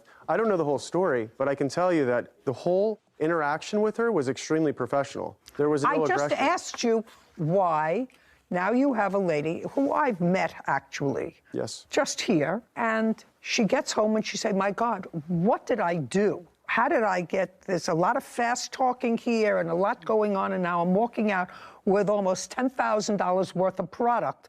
And I was going to buy a lipstick. And she says to you, I want to return this wand thing, whatever it is, for $8,000. And if what you're saying is you run a reputable business and you're busy and you've had enough money to put down $200,000 in this business, by the way, you do file taxes every year, don't you? Yeah. When was the last time you filed income tax returns? What year? This year. How much did you earn? $173,000. From this business? From different businesses, but yes. Are you in this location all the time? Yes, typically in that location, yes. When you're typically not in that location, where are you? Florida. Where? Miami. What do you do in Miami? Well, most people do, sit on the beach. Well, how often do you work? Pretty much almost every month, and I take my weekends and I fly and spend 3 days and then work. In Miami? Yeah. You go from California to Miami. Great. And she paid how much for all of that stuff? Nothing. She only bought one eye cream. That was the initial. Just a second. How much was the eye cream? It was $600, I believe. I have never, ever in my life spent $600 on eye cream.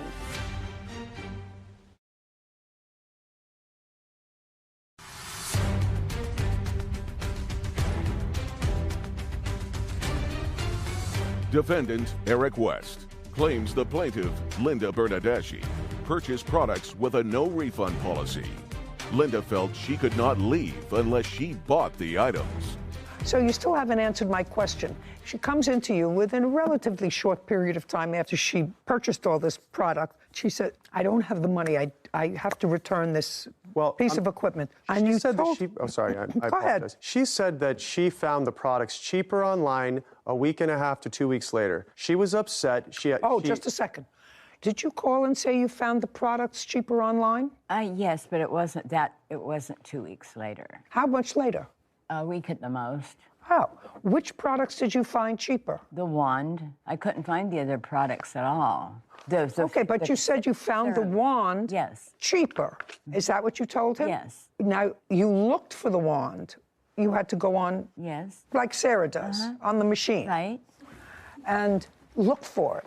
And now I have to assume, Ms. Bernadeschi, I have to assume that if you went online to look at it, you tried it, because that makes sense. I want you to be very careful with your answer and not give me an answer that you think is going to help your case. But if I took the trouble to go online to try to find something, it would mean because I liked the product. So I would have tried it. No. Did you use the wand? No, I have not. It's still in its original packaging. There's no way it could be opened and sealed back up. There's no way. I looked online because I wanted to see how much I got ripped off for. Okay. And when you went online, how much did you find it for? $597, I believe. The same thing? Can I see what you found for $597? Kind of. Do you know what she's talking about? I know that when you go and you buy a Cartier ring from Cartier, you can get it online for a cheaper price. Listen to me, sir. Not what I'm talking about. Okay, sorry. My apologies. Mr. West. I see what she's talking about. It's a very similar looking device listed for $575 from a different store. Yeah. This is the initial one that I showed you for that amount. That's what the defendant handed us a copy of. This, for this price, is the same. I just copied and pasted the name of the machine into Google, and this came up. So it looks a little bit different, but same concept. Would you go back to the other one, please, Sarah, the first one? And I want you to show me the comments that gave it a 5-star rating. 2 reviews. Yeah, there. I just want to look at it. Looks like one from 2019. Okay, let me see the next one, please. And now that I'm reading it, this looks as if it's for a different device. This says electrobionic. So the review that's listed here looks to be for a different device. A different product. Yeah. Okay. Oh, she found it. Okay. She found it for me. Sorry. She found it for me, a different color, whatever. Anyway, so you called him about a week later. Yes. You called him about a week later and said, I found it cheaper. Yes. And what did he say to you? He said, well, I can't give you a refund. He said that would have to be up to corporate, so I'll have to get a hold of them and get back with you. Well, he never did.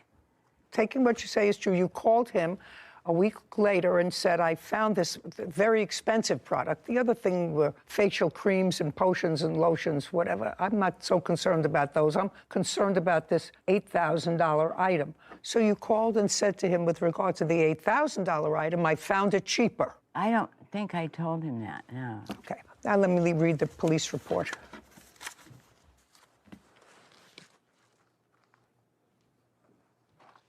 Okay. Have you seen the police report, sir? No, I have not. Okay. So this is a police report by an officer who you don't know and doesn't know you. What happened was, on the 8th of March, he received a dispatch to go to a location because the plaintiff had complained that she felt on the 21st of February that she couldn't leave the store, and she spent over $9,000 at the store. So he went to see her because the case was a false imprisonment case. And it said, while officer was en route, he asked his dispatch if there was any history involving your location. And it said there were 2 previous incidents involving your store. You're aware of that? Yes, Your Yes. And he read the papers of the events. There were 2 different complaints, 2 different complainants that were very similar that were reported by this plaintiff. Said that the other 2 victims were lured into the store and they felt as if they were not able to leave until they purchased products. One of the reports stated that the victim had spent over $100,000 on recurring charges and products that she didn't want. So, in a very small area, there's a little history there. I'm reading you what the complaints are, sir. Do you understand? Absolutely. Okay, let me finish. Okay, so the next day, on February 22nd, you said you wanted a refund for the device. This is what you say, not for the creams, not for anything else, just for the device. Yes. Okay. Your Honor, she didn't pay for the creams. She paid for 1 cream out of all the creams that she got. Whatever. Okay. But that's not where you made your money. No, I know. It's on the machine. That's not where you made your money, is on the lotions and potions. Okay, suspect 2, that was you, told him he was unable to give her a refund and would have to be done by corporate. Were you the one who told her that? I spoke to her. That's No, I either a did not yes or say a no. that. No, I did not say that. Tell me what you said. I told her that she signed a no refunds agreement, and she understood that she purchased the sale, that it was a final sale because she got what she received. What did she receive? She received 6 months worth of services that she did not want, which were complimentary. She also received a full skin regimen, day cream, night cream, cleanser, toner, eye serum, eye cream, peeling gel. And she paid how much for all of that stuff? Nothing. She only bought 1 eye cream. That was the initial. Just a second. How much was the eye cream? It was $600, I believe.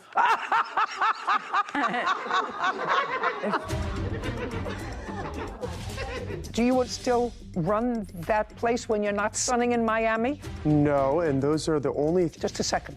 It takes an awful lot for somebody who feels as if they've been taken advantage of to actually go to the police and said, I was duped by this dope, or a dope that was duped by this dope.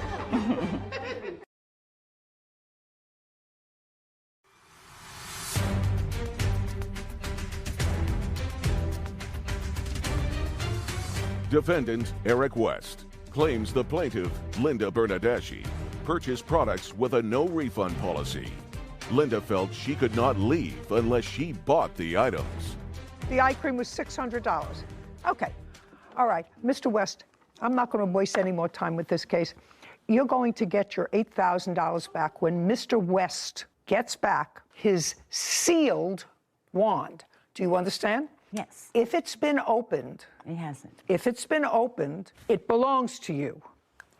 Do you understand? Yes. If it's been opened and it came in a sealed package, it belongs to you. As soon as Mr. West receives, you're still in the same location? Are you still in the same location? That's either a yes or a no. I'm not in the location, no. What? There's another operator there, but just for the record, I believe that we opened the device because she wanted to know how to use it at the store. Just a second. Okay. So then you have no problem, Okay. sir. Do you understand? Yes. Unless she can return the item to you sealed, because she says it's sealed, and there's no way that it could have been opened. That's what she told me. If she opened it, that means she tried it. And if she tried it, it belongs to you. Do you understand? Yes. So within 5 days, he gets the product back. What? I just want to show you this final sale Just a agreement second. that she wrote. I understand what it says, sir. I understand what it says. I also understand that your little company had 2 prior complaints from that location. And it takes an awful lot for somebody who feels as if they've been taken advantage of to actually go to the police. Most people just write it off and said, I was being a real schlemiel and I was duped by this dope, or a dope that was duped by this dope. And just say, Your Honor, I'm going to eat it. What I'm telling you, sir, is I buy an awful lot of junk for my face. That's what old people do. They buy lotions and potions and stuff. I even steal some of hers. And I have plenty of dough. I have never, ever in my life spent $600 on eye cream. Ever. And so if she spent $600 on eye cream, that means she could have bathed in all the other products and you still would have made money. She is going to get her money back for this worthless piece of accessory, because it's worthless to her because she hasn't used it and she doesn't want it. And she's going to get it back from you when she produces the sealed package. That's it. And you're her witness? Yes. Do you live close by to this shop? Yes. Do you still run that place when you're not sunning in Miami? No, and those are the only... Just a second. The answer is no. What happened to that business at that location? There's another operator coming in, and our contract ended recently. So there's another company coming in to run it. Sounds like such a Ponzi scheme. The whole thing sounds like such a Ponzi scheme. No, it's called COVID. Judgment for the plaintiff in the amount of $8,000 when she produces the sealed item. Thank you very much. We're done here. This court is adjourned. This woman clearly had a bad episode of buyer's remorse, was emotionally unstable, used somebody else's credit cards that claims to be her husband, and God only knows what other kind of schemes she's trying to pull. Well, I think the judge made a very sound decision because the guy is a total fraud. She actually took advantage of me and took my time for 3.5, almost 4 hours, asking me, what is this? How does this work? What is this? How does that work? And I literally used all these products that she purchased and got to see results from that she was happy with when she left. Absolutely manipulated me, went out of his way to manipulate me. Well, she opened it in the store, so if she does return it, she'll have to seal it again with some kind of plastic sealer that they use like for those old VHS tapes when they used to seal them after you watched them from Hollywood Video. Beware, because there's a lot of frauds out there. I stand by my products. The product is intact. For once in my life, I am so glad that when I'm walking on the street, and we've encountered these people in our walks just around, like you said, around our neighborhood, for my resting bitch face. Because never once have they looked at me and said, she looks like an easy target for us to pull into the store. Not once. Would you give me an example of... Just, I think, living in New York City as a woman alone, taking the subway for 3 years. I want you to look at me. No, I can't recreate it. You know it when you see it. You know it when you see it. I'm sure it's on one of our episodes. But I just am so disgusted with people like that know exactly what they're doing. He suns himself in Miami on the weekends, all on the backs of these poor older people who feel pressured, and maybe like she was saying, she lives with someone who's a recluse, who I'm sure she doesn't speak to that many people, and that's the whole scam. And I just feel so terrible that this guy takes pride in his business that is scamming people. It looks like a little bit of a shady business that he went into for $200,000, and now somebody else took it over. And not anyone with a last name. Yeah, There's never anyone with a last name involved in these things. People have to be careful. You know, in the law, caveat emptor, let a buyer beware. That's okay. But this over-aggressive salesmanship reminds me, Sarah, of something that the Legal Aid Society, who were the defense team in family court, would argue in a closing statement in a robbery case to me. They would say to me, it's not a robbery. He was aggressively panhandling. That's what it was. It wasn't a robbery. It was an aggressive panhandle. This is just aggressive salesmanship, is what he's saying. Well, the line crosses between aggressive salesmanship and False imprisonment. and what amounts to, at least in her case, and in the case of at least 2 other people who went into that store, a feeling that they were uncomfortable about leaving unless they purchased something.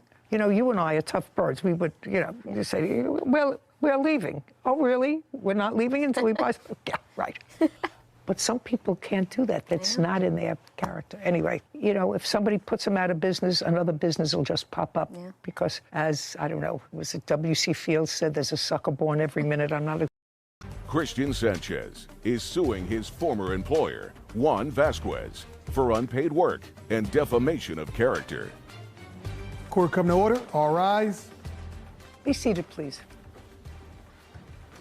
Hello, Judge.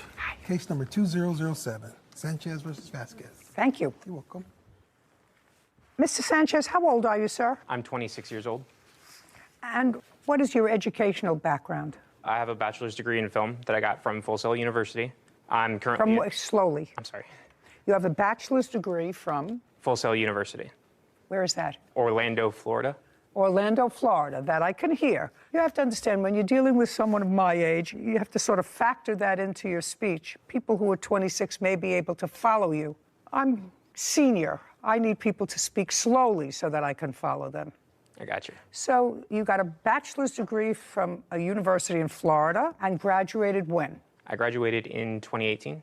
And from there, what kind of work did you do? From there, I jumped around a little bit. I did Okay, work... you jumped around. Did your family live in Florida? No, ma'am. Where do they live? They live in Beaumont, Texas. Did you live with them at all in Beaumont? No, ma'am. After college? Not until the pandemic. Okay. Well, the pandemic was in 2020. Yes. So you graduated in June of 2018, and then the pandemic started on or about March of 2020. Yes, ma'am. And in March of 2020, you went home to your parents' house? Yes. And you stayed there until when? I'm still currently there. I started going back to school, actually. When did you start going back to school? My first classes were in December of last year. In Texas? Yes, ma'am. Okay, great. So you actually had a year and a half out of school when you were hopping around. Yes, ma'am. So I want you to tell me who you worked for in that year and a half. I was an intern on a documentary. Okay, and when was that? That was about a few months after I graduated. So maybe September, October? Yeah, probably around there. I did a few independent films. Okay, and what kind of work did you do for them? Just kind of depended what they needed. It was mostly Like a PA PA? stuff. Yeah. Like a PA. And for that work, were you paid as a PA? Yes, ma'am. And how much were you paid as a PA? They paid me $75 a day. Pay you in cash? They paid me in cash. Okay, so you did those couple of little projects, and then what? I was also waiting tables at the time. Okay, well, you got to eat. Right. After the pandemic hit, my lease was up. I moved back home. Decided I would go back to school to get a tech job. I'm going for cybersecurity right now. I had heard through a family friend. Okay, let's stop there. This case is, I don't think so difficult, but relatively interesting for me because we don't get them all the time. Mr. Vasquez, you were making a movie. Yes, Your Honor. Is this the first movie you ever made? No, Your Honor. How many movies have you made? This was film number 5 for me. Written, directed, produced. Is it a fiction piece or a documentary? It's actually based on a true story. So it's a docudrama? Correct, yes. See that? Are you impressed with that? There you go, a docudrama. How long a film? 90 to 100 minutes. We're still in post, still editing. So Keep your voice up. Approximately how long? 100 minutes. What was your budget? It's still in About what was your budget? Then you're going to tell me where you got the financing. roughly 120,000. Where did you get the money from? A lot of it was my money and other producers. How much did you put in? Over 80,000. And you've got other people in for about 40. Yeah. Did you make money on your other films? I have, yes, in the past. Okay, this is what the case is about. Mr. Sanchez says that he was hired by your company. And he was hired by your company to work on this last film that you were doing. And it was a paying job. And at the end of the period, he was not paid. And in addition, he says that when he complained about not being paid, you put out there on social media that you weren't paying him because he was on drugs. Is that what the case is basically about? Basically. It wasn't on social media. It was through text messages he accused me of it, but... Text messages? Yes. Well, that to me is almost social media. If it doesn't come to me by the U.S. Postal Service, I call it social media. I know. Okay. Did you answer an ad for this job? No, I heard about it through a family friend. And when did you meet Mr. Vasquez for the first time? We didn't actually meet face-to-face until about Saturday, July 10th, 2021. Did you communicate via text messages or Yes, ma'am. emails? Well, when was the first either text message or email? The first text message was on Monday, the 28th, 2021 of June. 6/28, 2021. May I see that, please? Of course.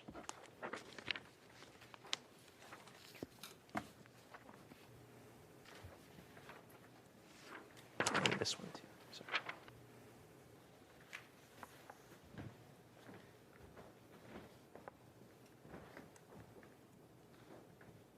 Okay. Anything else? Okay. So you first met by email. You say you have one spot available for him as an internship, and then practically immediately thereafter, you say somebody's family is sick in the crew. You have a spot for him as an assistant director. So, Your Honor. I'm reading this. Well, you have to tell me what that means. I need a first AD. Someone's family is sick and they can't do it. Correct. So what is an AD? He's basically going to assist me as a director, everything from... Assistant to the director. Correct. Okay. Yes. I need a first AD. Someone's family is sick. So that's different from an internship. Yes, ma'am. Well, I mean, we do have internships where people don't get paid, and then you have internships where they do get paid. Most people now pay their interns. Okay. And when you met, because clearly the last email that I just read suggests that you were approaching the door and you're 2 minutes away, and then you met the defendant. Tell me about that conversation.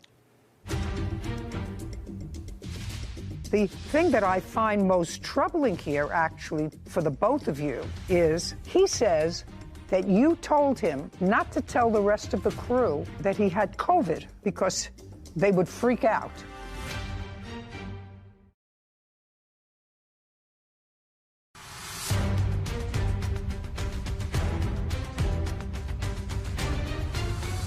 Christian Sanchez claims filmmaker Juan Vasquez owes him for unpaid work. One says Christian was an unpaid intern. Okay, and when you met, because clearly the last email that I just read suggests that you were approaching the door and you're 2 minutes away, and then you met the defendant. Tell me about that conversation. So we met, we sat down. I kind of told him a little bit about my background, like I told you before. He kind of went over like what he was expecting me to do. Just a second. I want you to tell me what he told you that he wanted you to do. Managing the set, creating schedules, calling extras, making sure that they were there on time. Is that what you told him? Yes, basically assisting me whatever I needed. Okay, that sounds like more than a PA. We didn't ask for PAs. No, but what you outlined was clearly more. What did you agree to pay him? Never agreed to pay him anything. So well, how could you do that? He was an intern. He was presented to me as an intern. No, not after this text message. He said he was looking for an internship, and you said to him, I have a better role for you. I need a first AD. Someone's family is sick. Whose family was sick? The name of the person. I don't recall. Okay. When you did a budget, did you have a budget for a first AD? No, we didn't. Careful. Did you have a budget for a first AD? No, not that I remember. I usually don't use a first AD, so the terminology... No. Listen, you know who produces this show? You want to be careful with what you say around people, you know, who are buying your product. Sure. Right? Because you're going to be presenting them with budgets, eventually, hopefully, for you. There's no question that if I got this text from you, Mr. Vasquez, I would say, oh my God, I'm going to get a different job, a better role, because he says I have a much better thing. Somebody who was supposed to do it got sick, they can't do it. That's a much different thing from what you describe as bringing me iced tea and setting up the coffee. That's a different role. What did he tell you he was going to pay you, sir? He told me, verbally, he told me that... Look, careful when you talk to me. At that meeting, that day, what did he tell you he was going to pay you? $150 per day for 14 days. How many days did you actually work on the set? On the set, I worked 14 days. It's a lie. I got COVID on the last 2 days, and he asked me to work from home and I still scheduled and did all that stuff. I never asked him to work from home. You got COVID the last 2 days, so you were actually there 12 days. Physically there, but I was still working for him. Who knows? How do I know that? I have text. I would like to see the work that you did from home on day 13 and 14. 1,800 for 12 days, not including. Okay.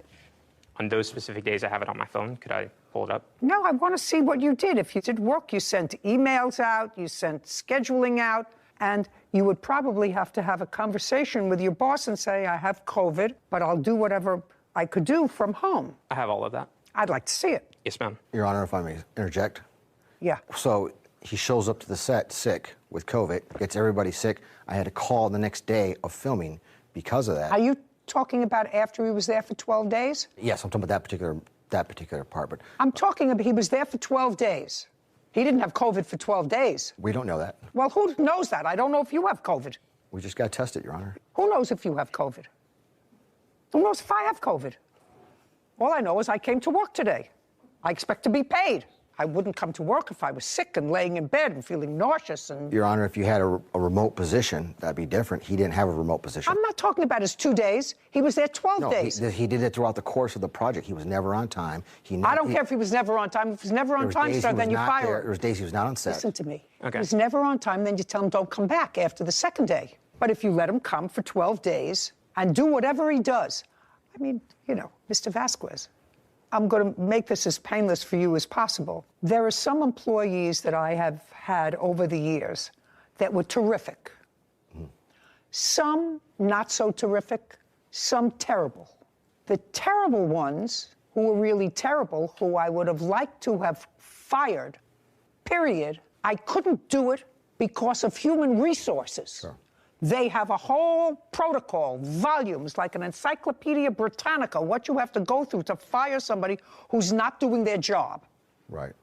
But you have to pay him until you can fire him. If you have him come to work, even if he's doing a terrible job, you still have to pay him. Now, if he goes home because he's sick and you're not giving him sick leave and you don't agree for him to work remotely, that's on him. Does that sound fair to you? Yeah, absolutely. I'm so glad. Unless, of course, you agree to have him work remotely, then you have to pay him for 14 days. Right. It starts right there, Your Honor, and then the next 2 days follow it.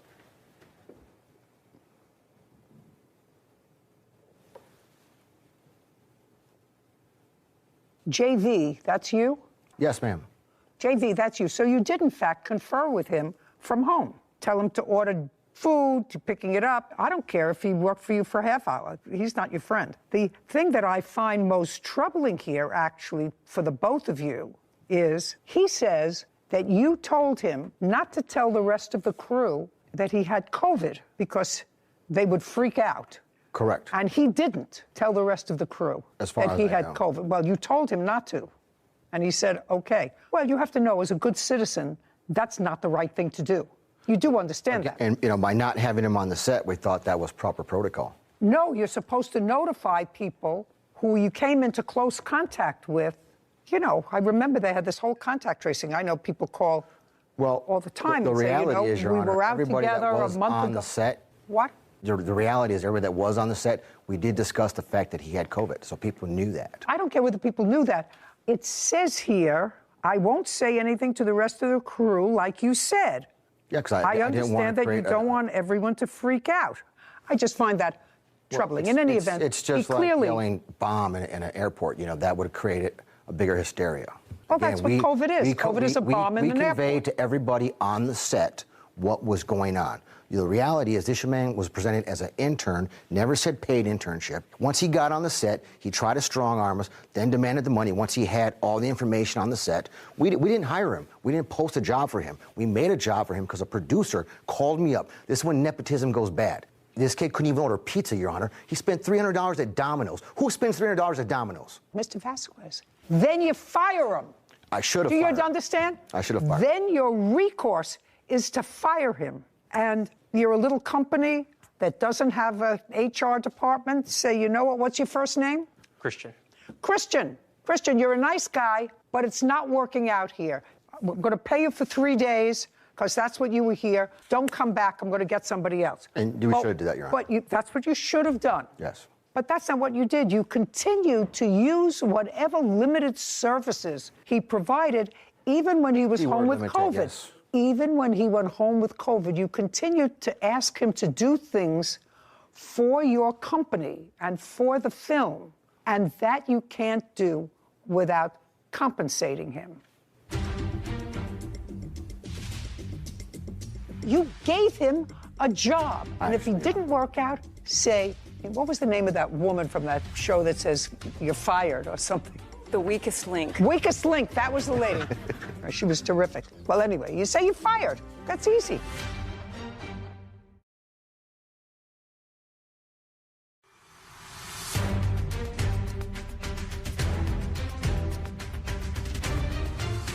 Christian Sanchez has accused his former employer, Juan Vasquez, of not paying him for 14 days of work.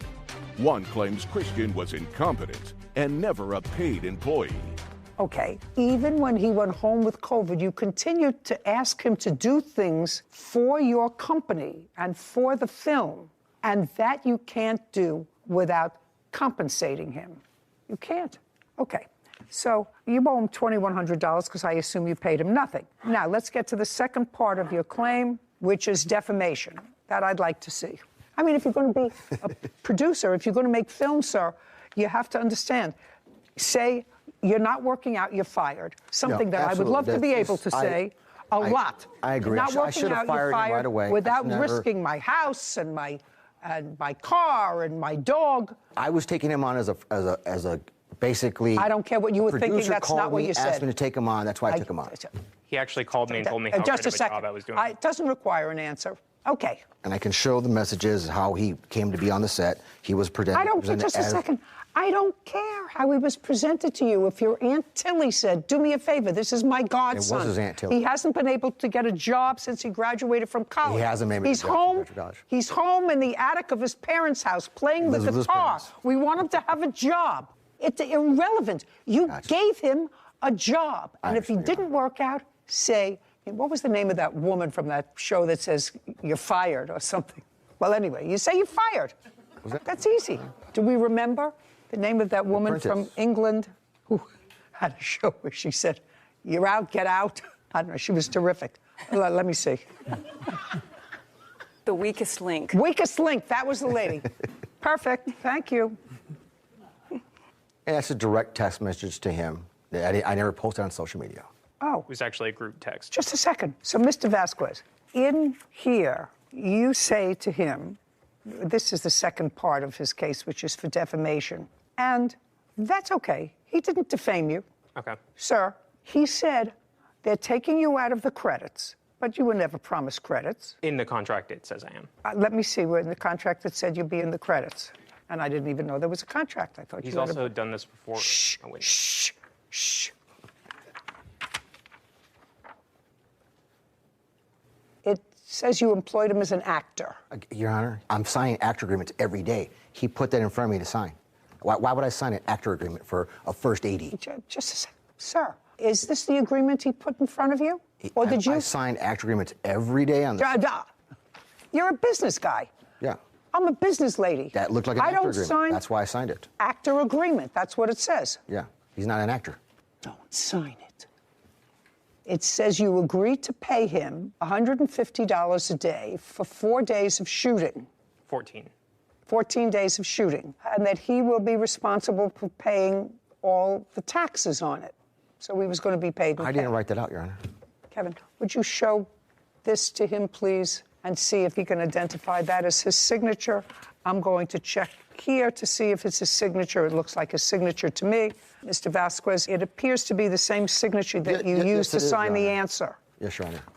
So that's your signature? Yes, Your Honor. Okay. And this says, actor shall receive a credit for acting in the film. Well, that's ridiculous. You didn't act in the film, right? No, ma'am. Well, we're going to strike that out because you can't perform that because you didn't act in the movie. Do you understand? I understand, ma'am. Okay, very good. And it's clear that whatever this says, based upon this, if you delete one part of a contract, let me see if I remember, if part of a contract, Sarah, is impossible to perform. Then it's not fully integrated.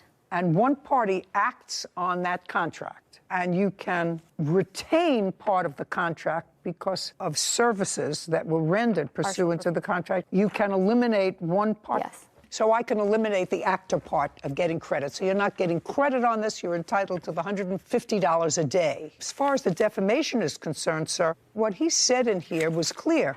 He said he was told by someone else, which is very possible. And the only thing that you can produce for me today is this fellow who said you tried to put together a little bit of a drug transaction. Are you? No. Well, then you're irrelevant. You can produce, because if he says, told me, then he's not saying you did this. He put it in a text to you that this is what he was told. Retaliation whenever I served him the night before. The very next morning, he sent me that text message. I don't care. I don't care. He's not a great businessman. Judgment for the plaintiff in the amount of $2,100. Thank you very much. We're finished. This court is adjourned.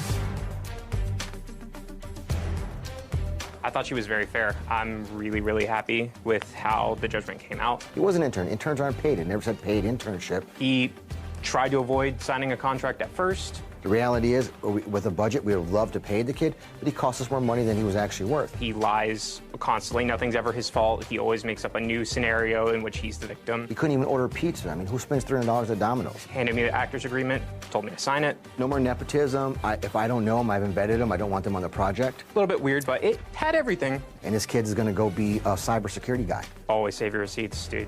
Always just keep any sort of communications, even if it's a phone call, send a text or an email that just recaps what you said.